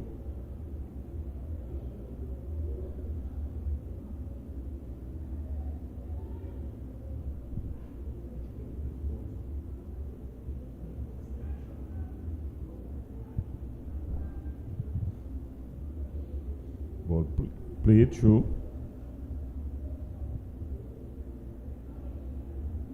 Trim. Akinola Gregory. Then just committing the infringement there was that Sturge. Just there. There's that high line once again from police. The success has come from Point Fortin when they've run in behind, but Williams more and more is coming for the ball at his feet. Ball played over the top. Of course, when you come in there and there's nobody threatening in behind, you just get the field more and more compact.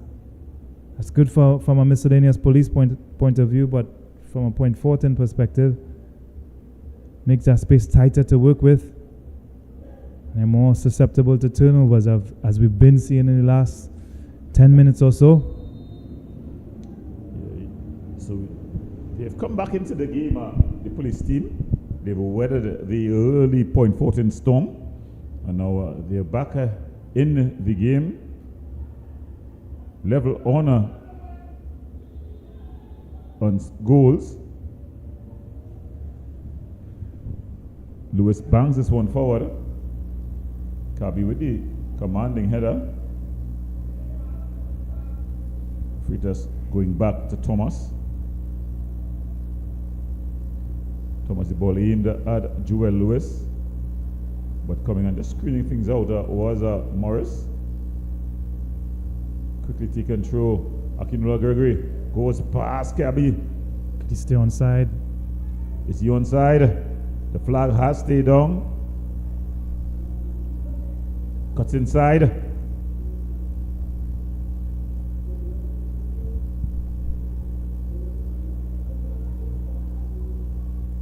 Early ball over.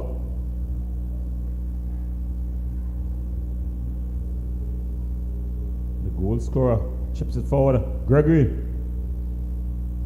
Good set. Then it's just charged down. It goes out for a corner. So just when we're talking about weathering the Point Fortin storm, it was Point Fortin who really got into the game here. Nice ball played over the top. And that's a brilliant ball, but good defending there by Sturge. Good courageous block, ensuring that Fonset didn't have anything to do on that occasion. Made good contact with that one.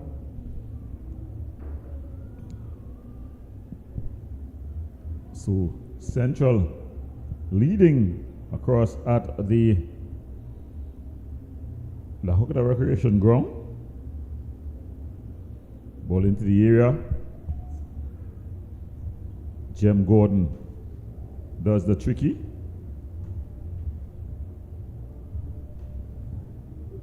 But it was too far forward.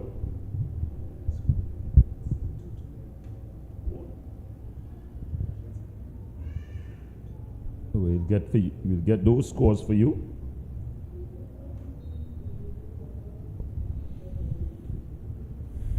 Unofficial 2-all, the score across there at the La Hokata Recreation Ground. So interesting scores. And the only focus here for police should be on their result. But that's all you got to control. Yeah, if they don't take care of business, then it doesn't matter what the score is over there. Yeah, it is Central 2, Rangers 2. So a humdinger across at the La Hokata Recreation Ground. But as we said, if police doesn't take care of business here, it doesn't really matter And they have business to take care of, some defensive business. Oh, he's left it behind in his eagerness to get forward, Williams. Impetus lost a bit from the move. Just had it cleared there by Sturge.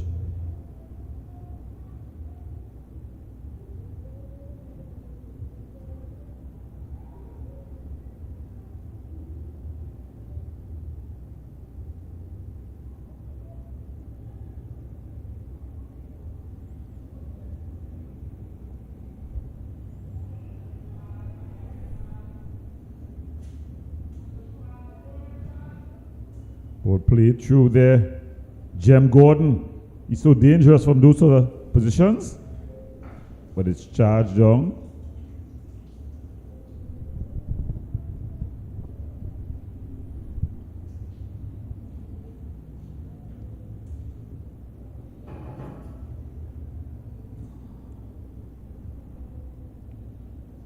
Christian Thomas.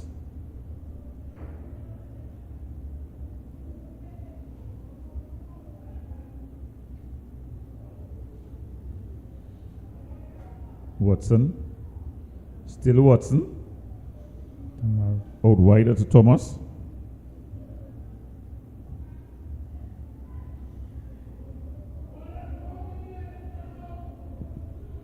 Akinola Gregory.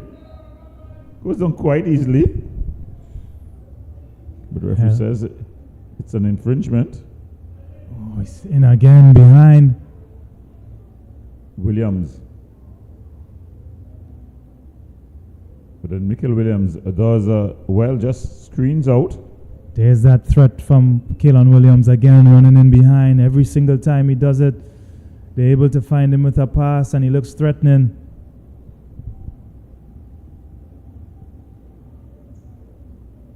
It's been a handful for Michael Williams and KB so far.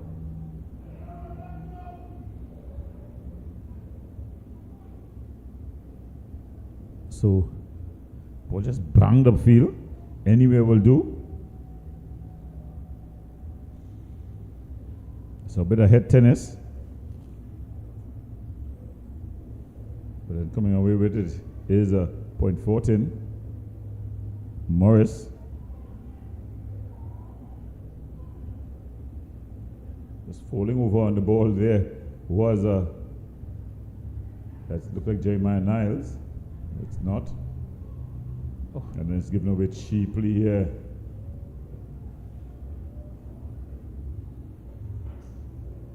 Back across, aimed at Freitas. Raj Paul, Freitas. Watson.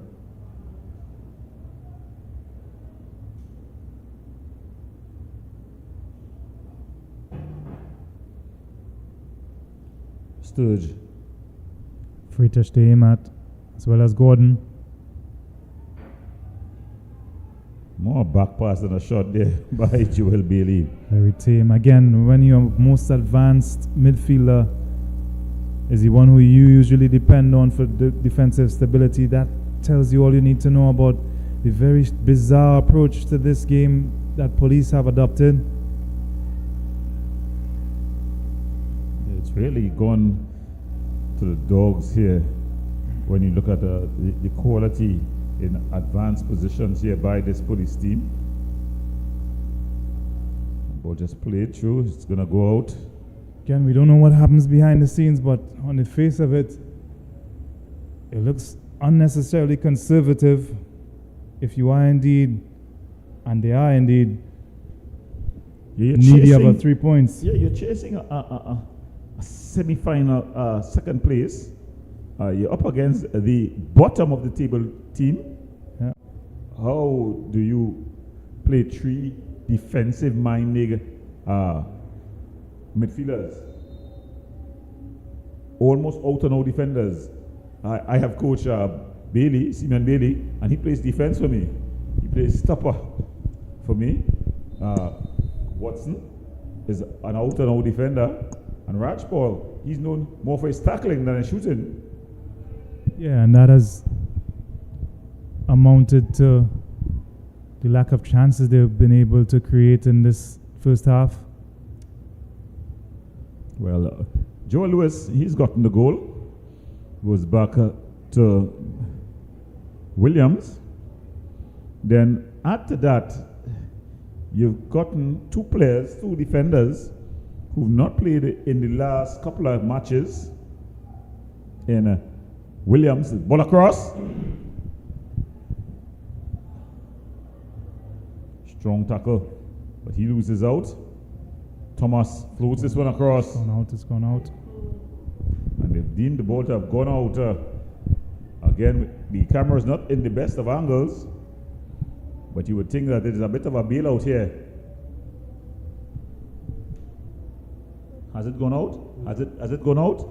Hard to say from this angle, but we've seen them curl back into play from that area of the pitch before. Well, it's Jim Gordon. Good chance. With a shot there. Nifty shot. Push wide there by that's Lewis. Never easy when they bounce in front of you. Did well to push that around the corner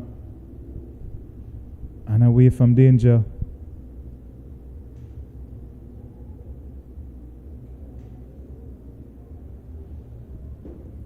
It's going to be a corner. Police, they've got lots of aerial power. The big guys from the back, they've come forward. Splash. Williams is there. Simeon Bailey. Add to that Scooby Freitas. Or floated into the area. Just had it clear. Superb defensive header. Excellent delivery. Whipped in there. Raj Paul decides to go short to Williams. The two Belmont residents exchanging passes. And there's the handle ball by Gordon.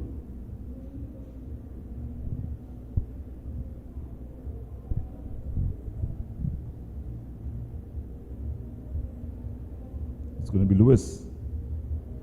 There you see a hint of handball. Referee right on spot. Referee Nyron just pointing. So as we approach the halftime whistle in this one, if you're just joining us, the score is Police 1, Fortin 1. What you guess? He's been good for his team.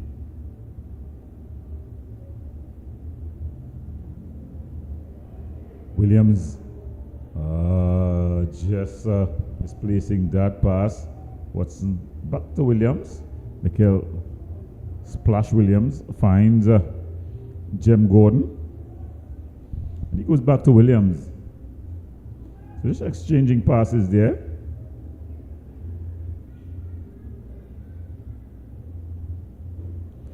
And just losing his footing. Comedy of errors there, really. They're falling all over the place there, Rodolfo. It's rather summed up a very limp miscellaneous Police performance thus far. Disjointed, lacking zeal and any real spark against Cellar Place Fortin, a team that's really trying to get into second place to get that Caribbean spot ahead of Central FC. It's been really disappointing so far from them. Not much more time left in the first half. I'm sure after this ball goes out, the referee's going to put a whistle to his lips. But Sturge with probably the last real attack here.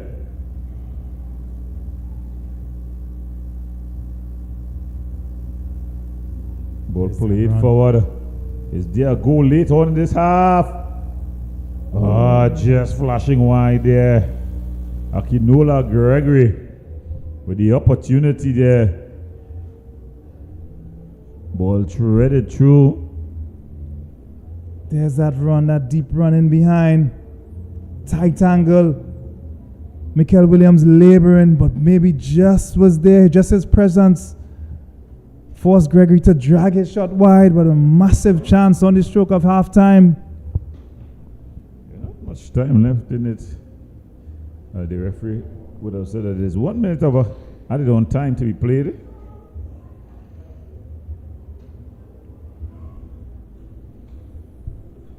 can see police with no real intention to go forward here.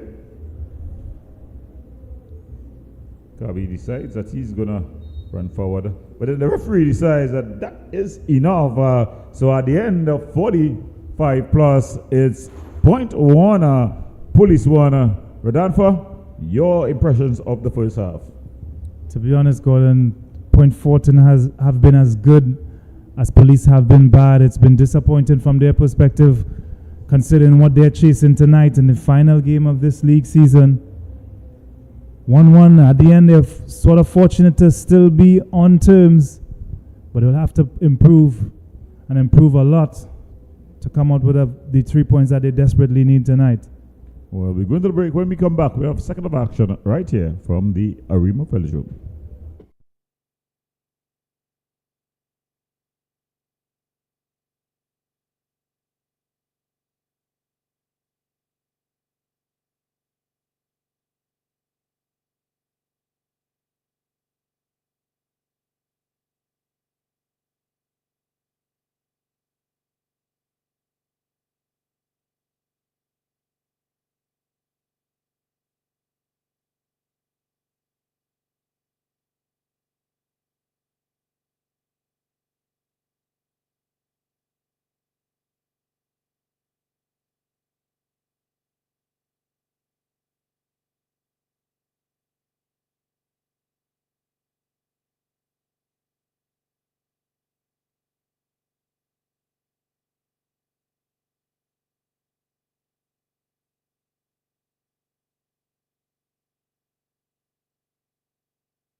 Welcome back.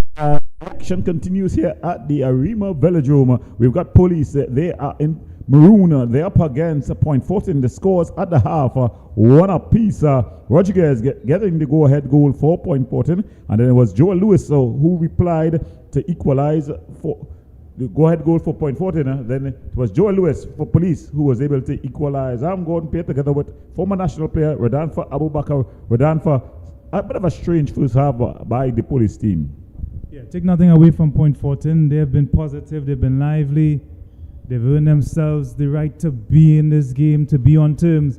Police, on the other hand, have been off color. Well, normally the police team, you say they are the boys in blue. They've not played in blue often this season, much like the defense force who normally play with yellow and blue, and they too.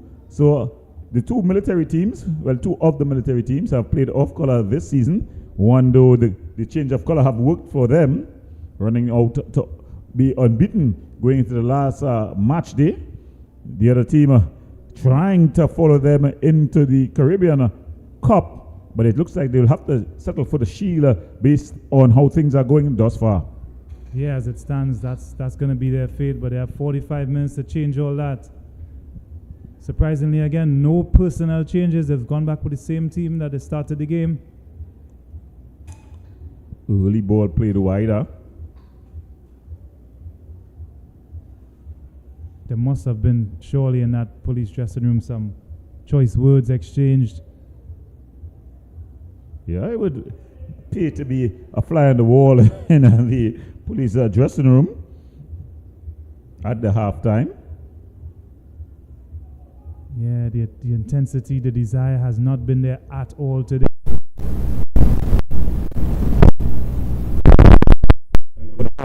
Williams unable to pull it in. Yeah, beautiful ball from Watson. It's something that's worked almost every single time. They've been caught flat on occasions. Police, they don't have the quickest of defenders. And the runs from Williams, Gregory and Rodriguez have caused them no end of trouble in the first half. And even there, a better touch would have seen him in on goal.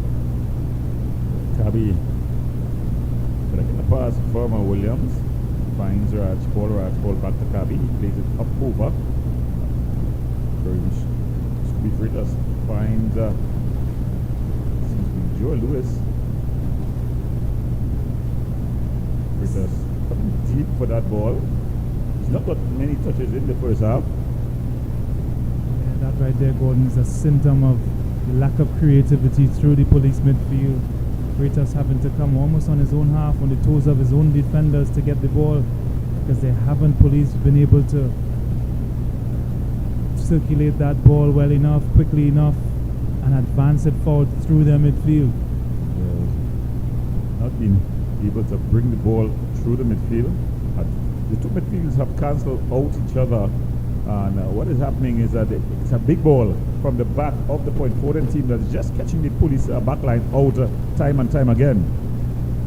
Yeah, they both often skip the midfield, but the ball from Point Fortin is usually better, and it's been made better by the runs in behind from Rodriguez and Williams. There were two different type of forward line. When you look at Scooby Freitas, he likes to hold the ball up. He's that sort of player. If the service is good, though, he'd get his head to it, he'd get his boot to it. But Williams loves to run in behind. After that, Rodriguez, and you got a duel made in heaven. Yeah, Freitas isn't going to do a lot of running in behind. He doesn't really have that pace at this stage in his career.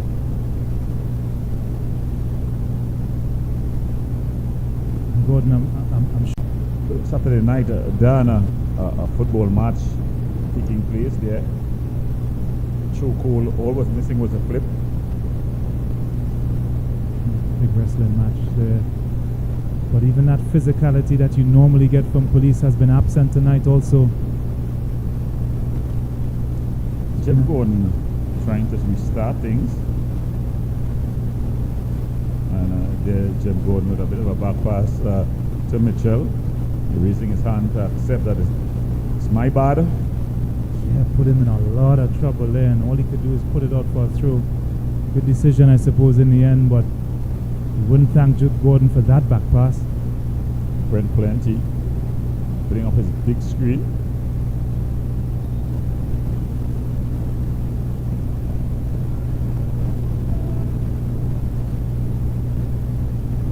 They're just taking their time putting the ball out.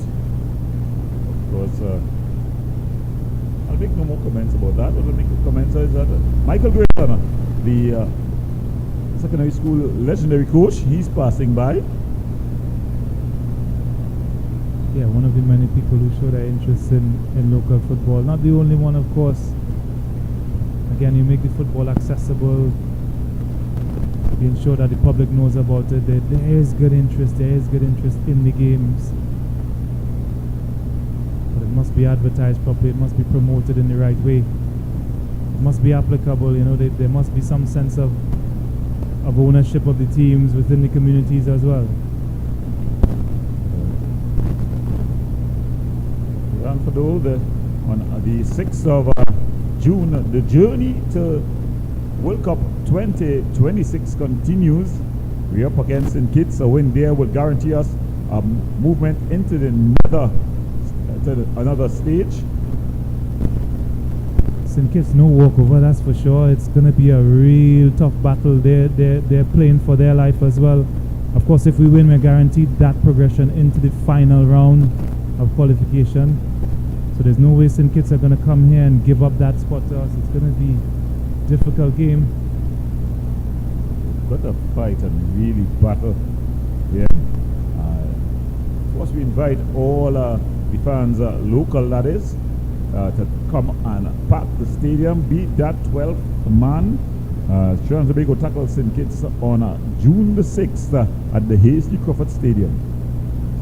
Yeah, Gordon, you talk about packing the stadium and being that 12th man. It's so massive for the players. Such a lift you get when you look up in the stands and you see that red wall. You get that enthusiasm, that extra drive to play. Can't underestimate how important that is, especially in CONCACAF. It's so difficult to travel in CONCACAF.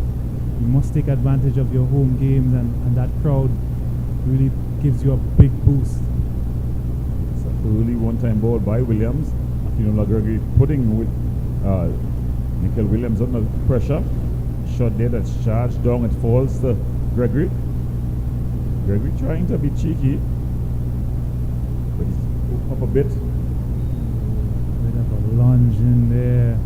So 4-2 at the Lockwood Rangers ground. 4-2. Scores that resemble more a hockey match than a football one. 4-2 in favor of Central FC, of course. Have now surged ahead in that quest for second place.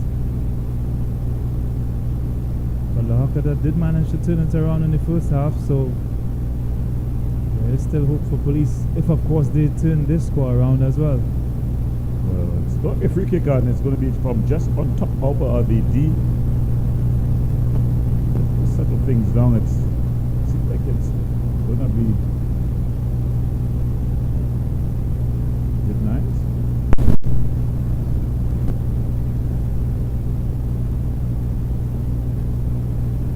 Sponsored meticulously sets his wall. Might be tough to get it up and over the wall and under the crossbar from this proximity. There's always the option to hit it to the side of the keeper. Stands at the moment. Powerful. It's just a yard or two outside that 18-yard line. It's a wall of 5, almost 6.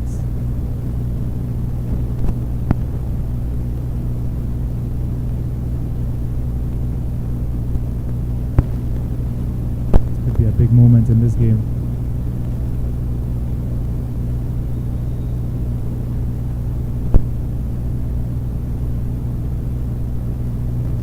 Ball does its job. Falls to Rodriguez. His shot is charged down. So a bit of a shooting gallery. Still not cleared. Lewis wins out. And it's given away cheaply. Gregory is stringing some passes together here Point Fortin. Jem Gordon is played up. This could be dangerous. Freitas, he's got 3 striped jerseys in front of him. Decides to go back to Sturge. Sturge is the former Diego Martin secondary man. Diego Martin Central's secondary. Also went to Mukurapo after. Ball played through. Ball played over. And then Williams able to recover. Finds Fonset. Fonset aimed at Cabby. He has to do a little bit of running to retrieve. Ball floated over the top. Would have been aimed at Freitas. There again, we see Gordon skipping that midfield. It's been backs and forward really. As Watson comes with that charging runner. Ball played with the outside of the boot. Good ball. Well defended by Sturge. Scampered back quickly enough.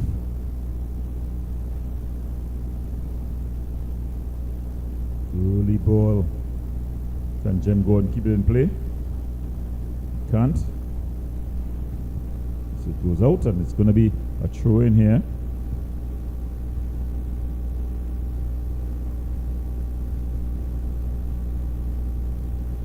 So just over an hour gone.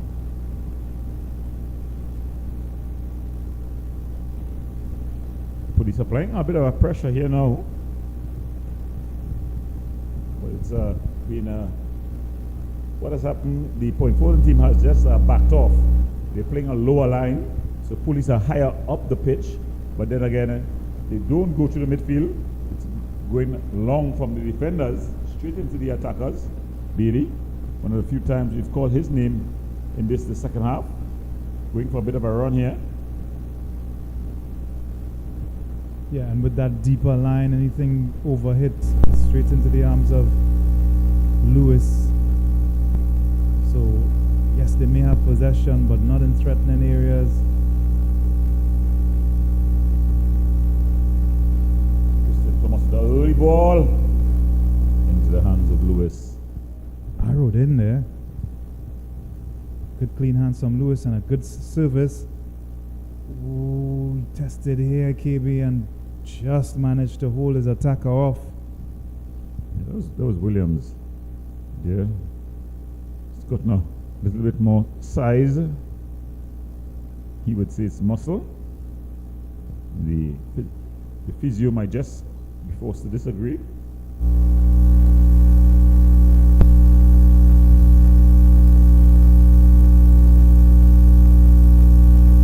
Now, with the changing of the guard,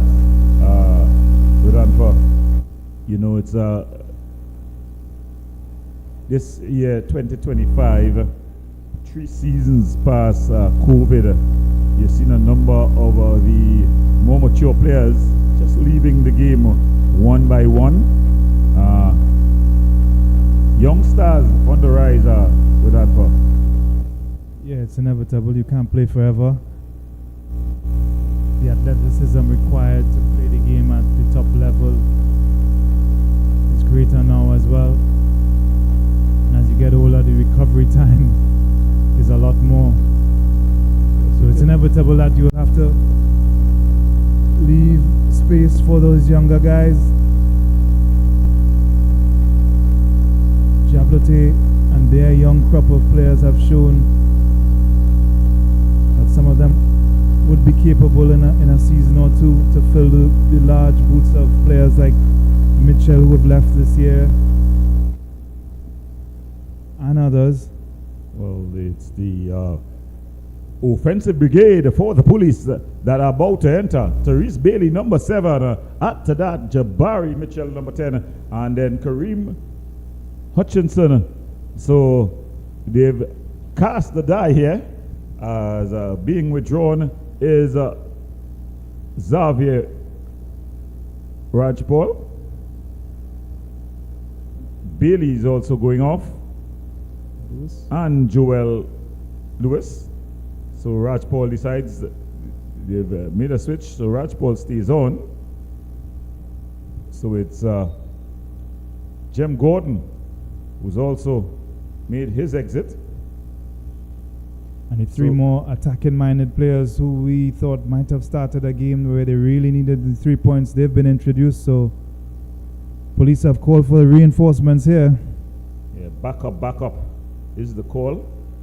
And when you make that call and you add Jabari Mitchell in your midfield, you have Therese Bailey with all his weaponry and skill, and then the pace of Hutchinson on the other wing. I think we're going to see helter-skelter the last 20 or so minutes. In fact, it's the last 30 minutes.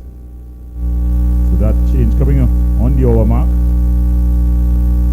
Yeah, that of course changes the dynamic in the midfield. It's going to be more offensive-minded. You'd expect quicker support for Freitas, who's been isolated all night long. And Bailey already making his presence felt. Just pushed off the ball. The referee says illegally. Yeah, that's the pace that's injected into this police outfit now with Bailey and Hutchinson. Well, Rodolfo, you always spoke about the recovery time.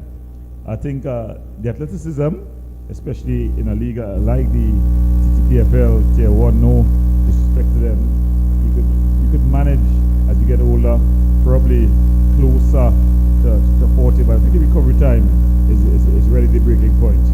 I think that if for you to train and prepare and then play a game and come back, I think that really gets to the body. Yeah, it's not easy, of course. The facilities play a part, your backroom staff, if you're able to get the treatment and all the recovery procedures that's necessary for a player of that age, and of course the wear and tear on your body. That attention and treatment becomes more important as you age, and it's not always forthcoming at the local level. You have to play sometimes on substandard pitches. In the dry season it gets pretty hard as well, so all of that takes a toll on everybody, but especially the older players. Yeah, most definitely. Check out your boots for that. When you're playing a good quality field, your boots you can get a boots now that will last for a season minimum, but the poor quality fields that you train on, it's 3 and 4 boots per season per player. Yeah, I'll add to that the poor quality boots as well. It's a bit of both really, but definitely the pitches have a part to play in the deterioration of your equipment and your body. Kabi. And looking to go for a run here is Hutchinson. He's shaking off the challenge of Miller, but unable to bring it across. It goes out for a goal kick. That's what he's been brought on to do. Be lively, be aggressive in his dribble. That's not what you get out of the guys that have been withdrawn. So that's the point of injecting him, Bailey and Hutchinson, to get that pace, get down the flank, get crosses into Freitas. Well, I think it's a case of throwing the kitchen sink here now by the police team. No Joven Jones, just to organize, just to build that rhythm, to get into the pocket. Yeah, boy oh boy, could they use him. 4 goals, of course, against Point Fortin in the game that they squared off in earlier in the season. 4-1 victory for police on that night. All 4 scored by Joven Jones. Yeah, of course. Joven Jones, one of 3 players tied at the top of the goal scoring charts. One of the other ones is Isaiah Bongolikok. Could you guess the third for me, Rodolfo? It's none other than the Soca Warriors captain. Well, ding, ding, ding, ding. Kevin Molino, one of the guys tied at the top. Those 2 guys, though, loads of experience. Both MLS winners, both with lots of national caps. Yeah, but we talk about athleticism and age and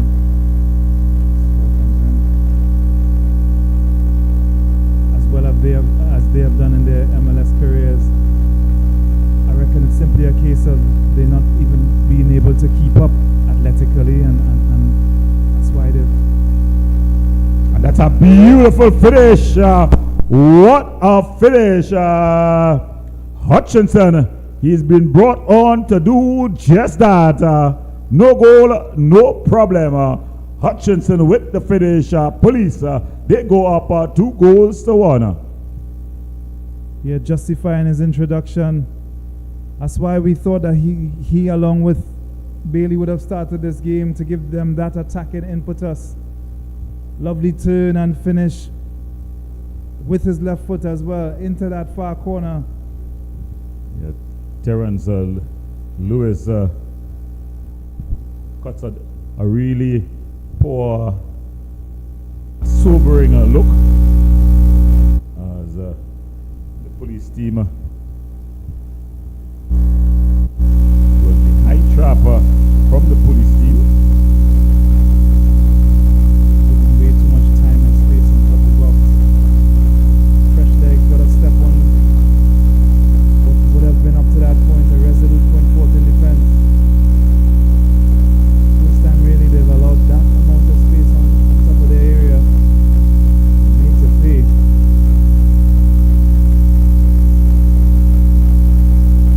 Got to play to the final whistle. Although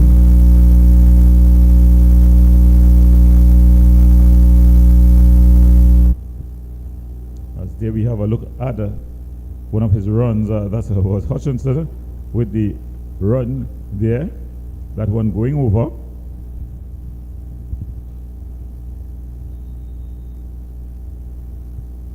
So he was threatening since coming on. Keeper has gone down. That's Terrence Lewis. So another look at the goal here. Ball played through.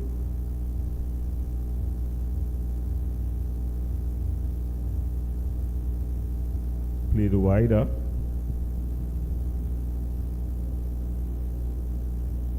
And then just pushed in. And there he was cleared away. Just not quite sure the replay is on target there. So there's going to be a substitution. And looking to come on is the number 22, Daniel Jones. So the young striker looks to make his entrance. He takes the place of the goal scorer, Rodriguez. Terrence Lewis has gone down and stayed down. Again, we've talked about the effect of age on the body.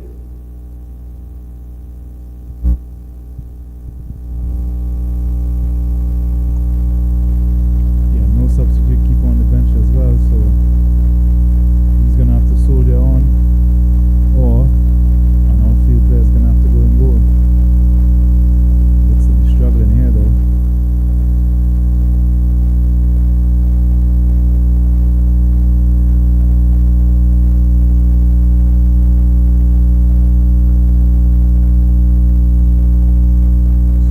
Stay down.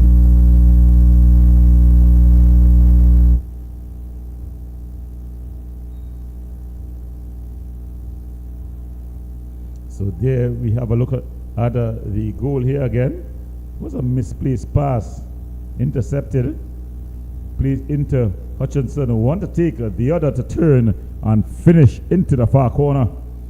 So one mistake and you pick the ball up from the back of the net, and Police they lead 2-1.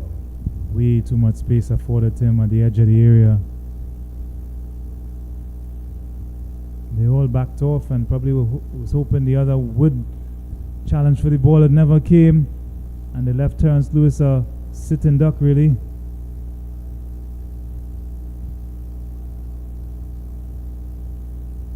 Ball banged forward. Expertly Sturge. taken by Sturge. The two players not on the same wavelength. And he's in here. onside. He get his head up. He's gone for goal. With his Yeah, teammate bellowing Williams. at the back post. And Jones is saying, why did you not pass there? What a chance that was. Not for the first time. Police caught out with a pretty straightforward long pass. It was a bit of a mistake here. They were preparing that ball. And that was the win.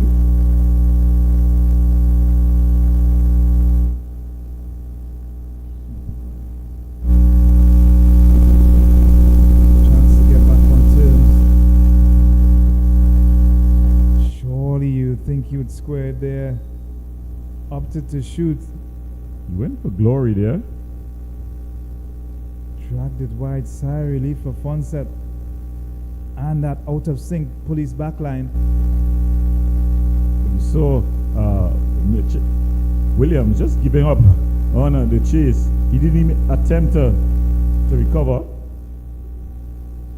As Central, they're romping home at the La Hocata Rangers ground. They're 6 goals to 2 with 71 minutes gone.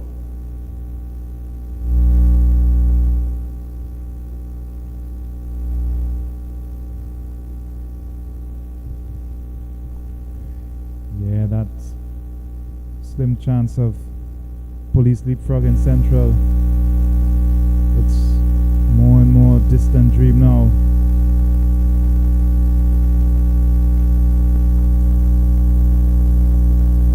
So it seems like it's game, set and match for Central. So they will punch the ticket to the Caribbean Cup, sorry. And Police and Central will have to battle things out in the Shield. Police and AC Port of Spain. As we mentioned before, that's a straight knockout. There's no room for error. Of course, the Caribbean Cup allows you minimum 3 games. Williams again, he's 1-on-1. Settles himself. Oh my goodness. Kalen Williams, he's gotten a lot of opportunities tonight. His pace have created all the opportunities, but he's not been able to finish just yet. Look at it again. It was a true ball. He outpaced the defenders, cut across, did all the hard work there, and then was unable to round the keeper. My goodness me, Williams, as we look at it one more time there. Yeah, it almost seemed like he had too much time. Timed his run so well. And as soon as he got ahead, there was no way they was going to catch up to him. Hesitated, Fonset stayed big. And the scrambling Sturge, able to knock it away from him in the end. Credit to Fonset though. He stayed big, forced Williams to make a choice. Had he gone down, Williams would have just been able to put it into the back of the net. But he was in no man's land really. Should have been rounded. He could have pushed the ball anyway. Yeah, as I said, he hesitated almost like he had too much time.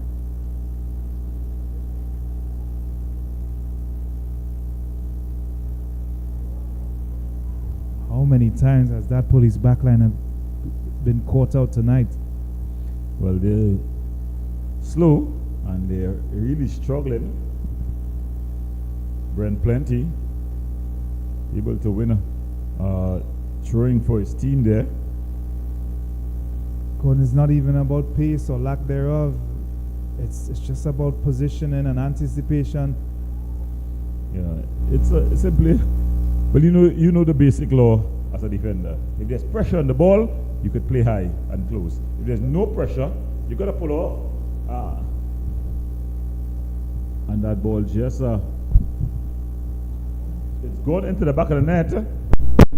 So it's Jabari Mitchell Another one of the substitutes who's added a true ball.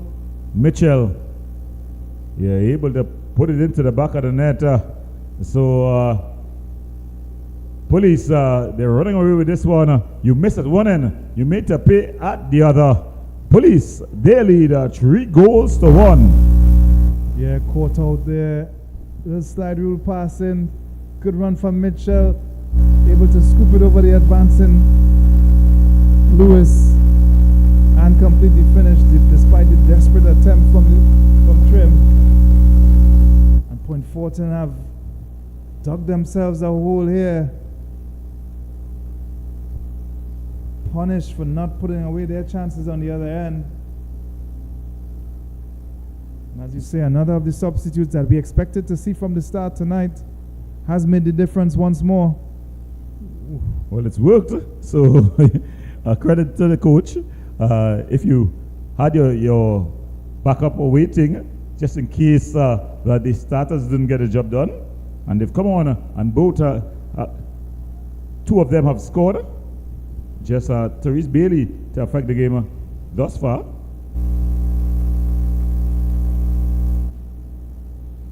Now, Rodolfo, I'll get to my second pet peeve.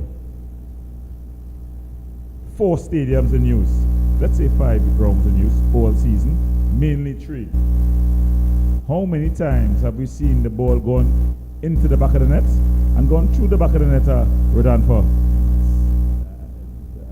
The aesthetics of it is really disappointing, especially here at the Velodrome. I've seen that several times. Isn't good for the visuals, that's for sure. Well, I'm sure they're going to get it right.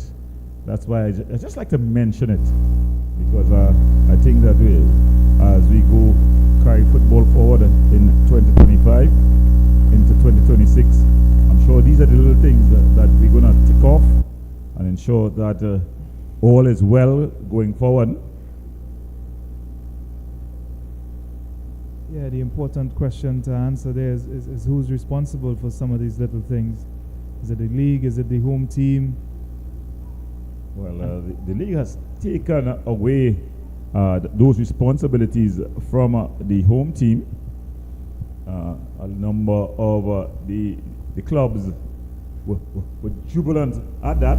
They didn't have to look for ball boys. They didn't have to study security for the gates. They didn't have to study personnel to pick up the gates. So it was a lot of the clubs really enjoyed that. The downside to it is that they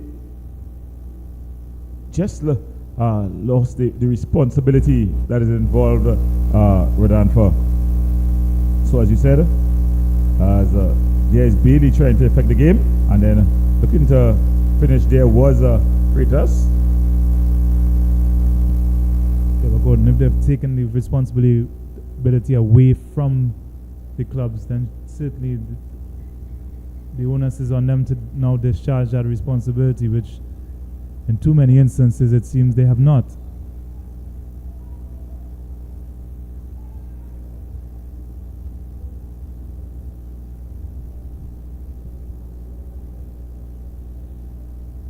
So it's going to be Mitchell.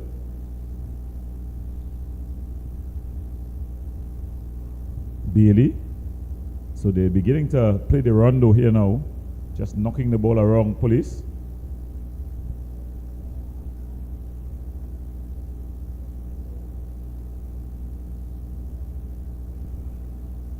Had so much time to think about the shot. Point Fortin, unfortunately for them, now look a spent force. And such a shame because they've looked so bright up to that second goal from police. Created chance after chance.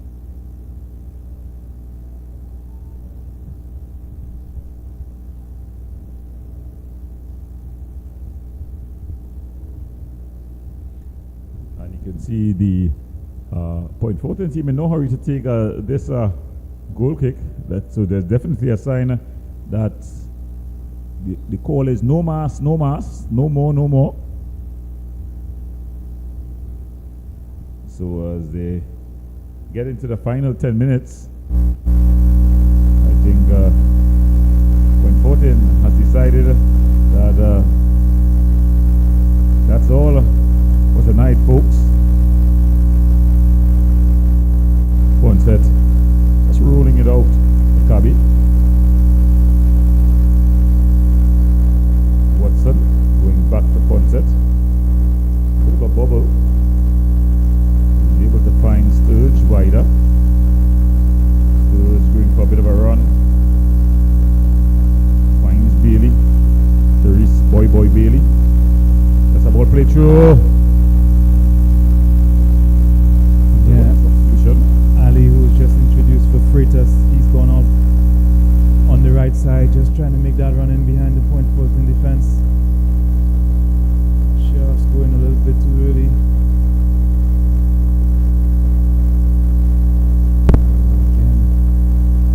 Again, those gaps appearing in that Police defense. Poor touch from the unrushing midfielder there, Rodriguez. But they have had those openings available to them all throughout tonight. Yeah, A little bit more quality, a little bit more composure with their finishing.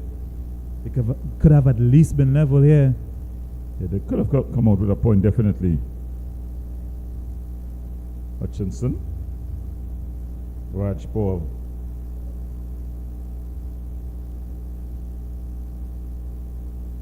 Zarius is wide. Cross got out. Hutchinson is now asked to play that 9 where Freitas was.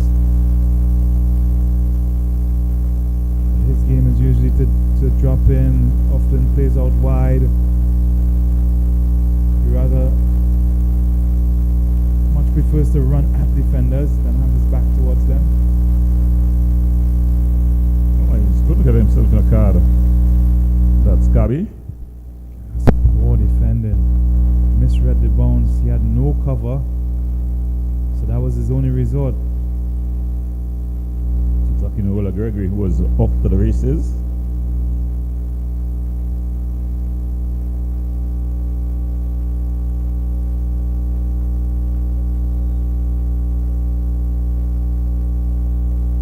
So another substitution to be made here by the Defence Force team, by the police team, sorry. The police looking to make a substitution off is gonna be Christian Thomas. He makes his way off, and on comes the number 14, Pacific, Marcelius Pacific. Got a very classical name there with Anfa. Yeah, very exotic.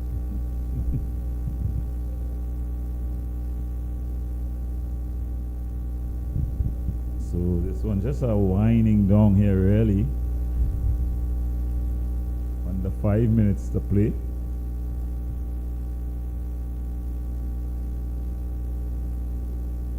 Yeah, we saw the improvement from Police with those 3 substitutions. Looks a more cohesive unit. Definitely a team with more attacking quality. With Mitchell, Hutchinson, and Bailey on the pitch. And they managed to wrestle control of this one.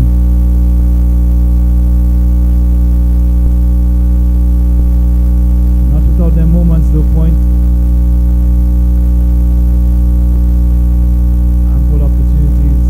Go ahead and draw level. And as it stands, they're going to draw a blank once more.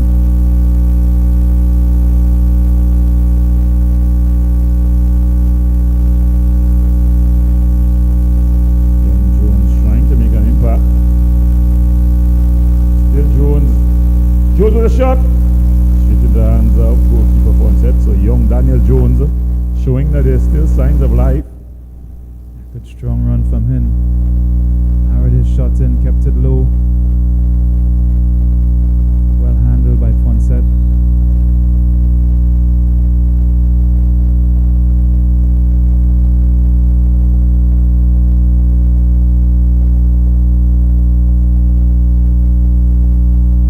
Surely the police team would have got the word from the bench of the happenings at the Larkada Recreation Ground. Central have now surged ahead and lead 7-2. So they surely now would be wrapping up that second spot ahead of police. But from the police bench, you still want to see the professionalism of the players. You want to see them finish off this game in a positive manner. Momentum, of course, so important. Yes, it's a little way away from that Caribbean Club Shield, but you want to end positively with 3 points, with a good overall performance. It's not been great from police, but they could finish well here and take that momentum into that regional competition.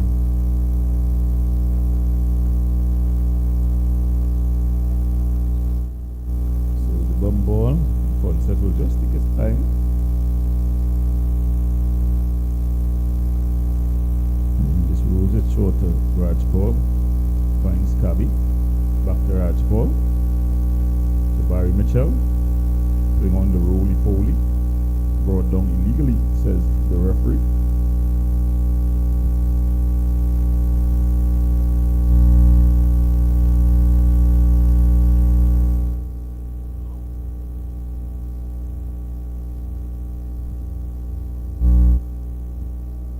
So it's a game, set and match here.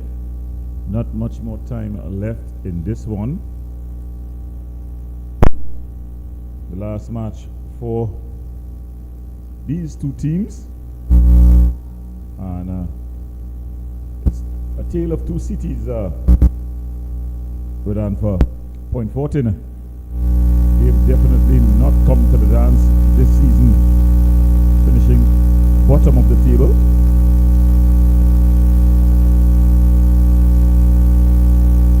Early ball, and just allow it to roll out. Yeah, we spoke in previous games about the loss of their sponsor and subsequently the loss of their best players and the ability to attract players as well. They've had to field a lot of youngsters this year. Good experience for them, of course, but the step up has been a little too much for most.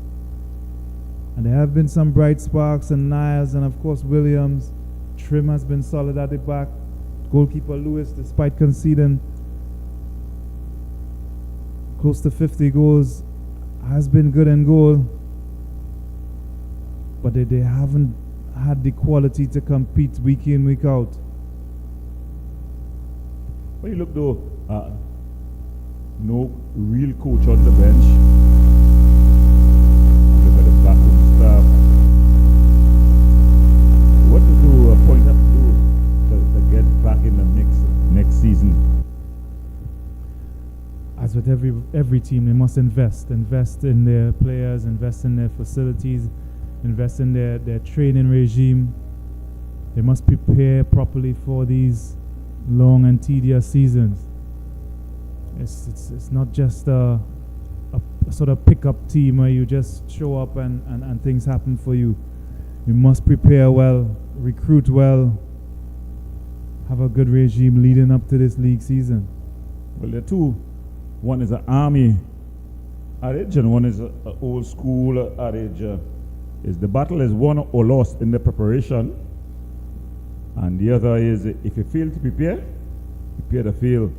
Ball across over the top, and it's easily handled there by Lewis. A bit of a stumble by him.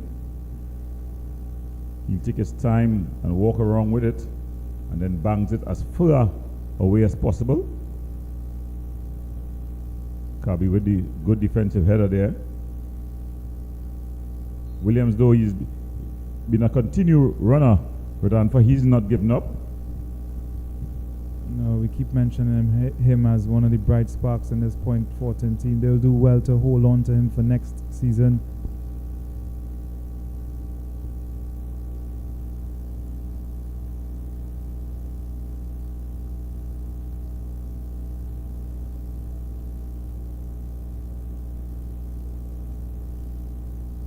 Here comes Bailey. Therese Bailey, that is. Put out, it's going to be a corner. So not much more time left in this one.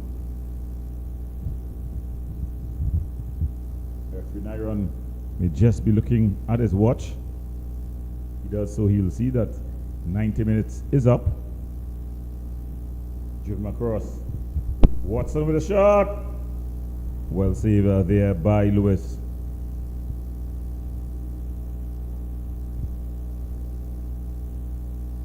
Williams, heavily strapped, can't be able to pull him off. As there was this shot, easily handled by Lewis, and then the quick release.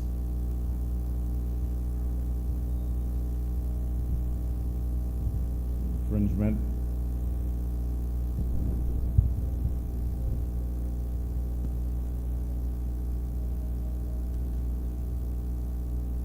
So it's just really winding down now. Ball floated. So a lot of things were decided tonight. That's the final whistle at the end of it all. In this one, Police, they win 3-1. The substitutes getting the job done for the Police team here, Redanfor. Yeah, not convincing from Police, but as you said, the substitutes made all the difference. They took a long time to get started here tonight, Police, but in the end, able to overcome Point Fortin, a spirited Point Fortin, a really wasteful Point Fortin, if you're honest, but not enough quality in their ranks to compete with Police tonight in the end. That's the end of this one. Well, we're just gonna wrap up what took place today. Earlier today, the AC Port of Spain team, they ramped home 5-0 winners over their opponents in that opening game. And with that result, combined with San Juan Jablote going down 3-2 versus Club Sando, it meant that AC Port of Spain, they will finish fourth. They got the second of the Caribbean Shield spots. The third spot going to Police by virtue of this victory. The fight for the top 2 spots, Central, well, they are able to get in second place. Of course, Defense Force, they already been declared champions. So that's what the results mean.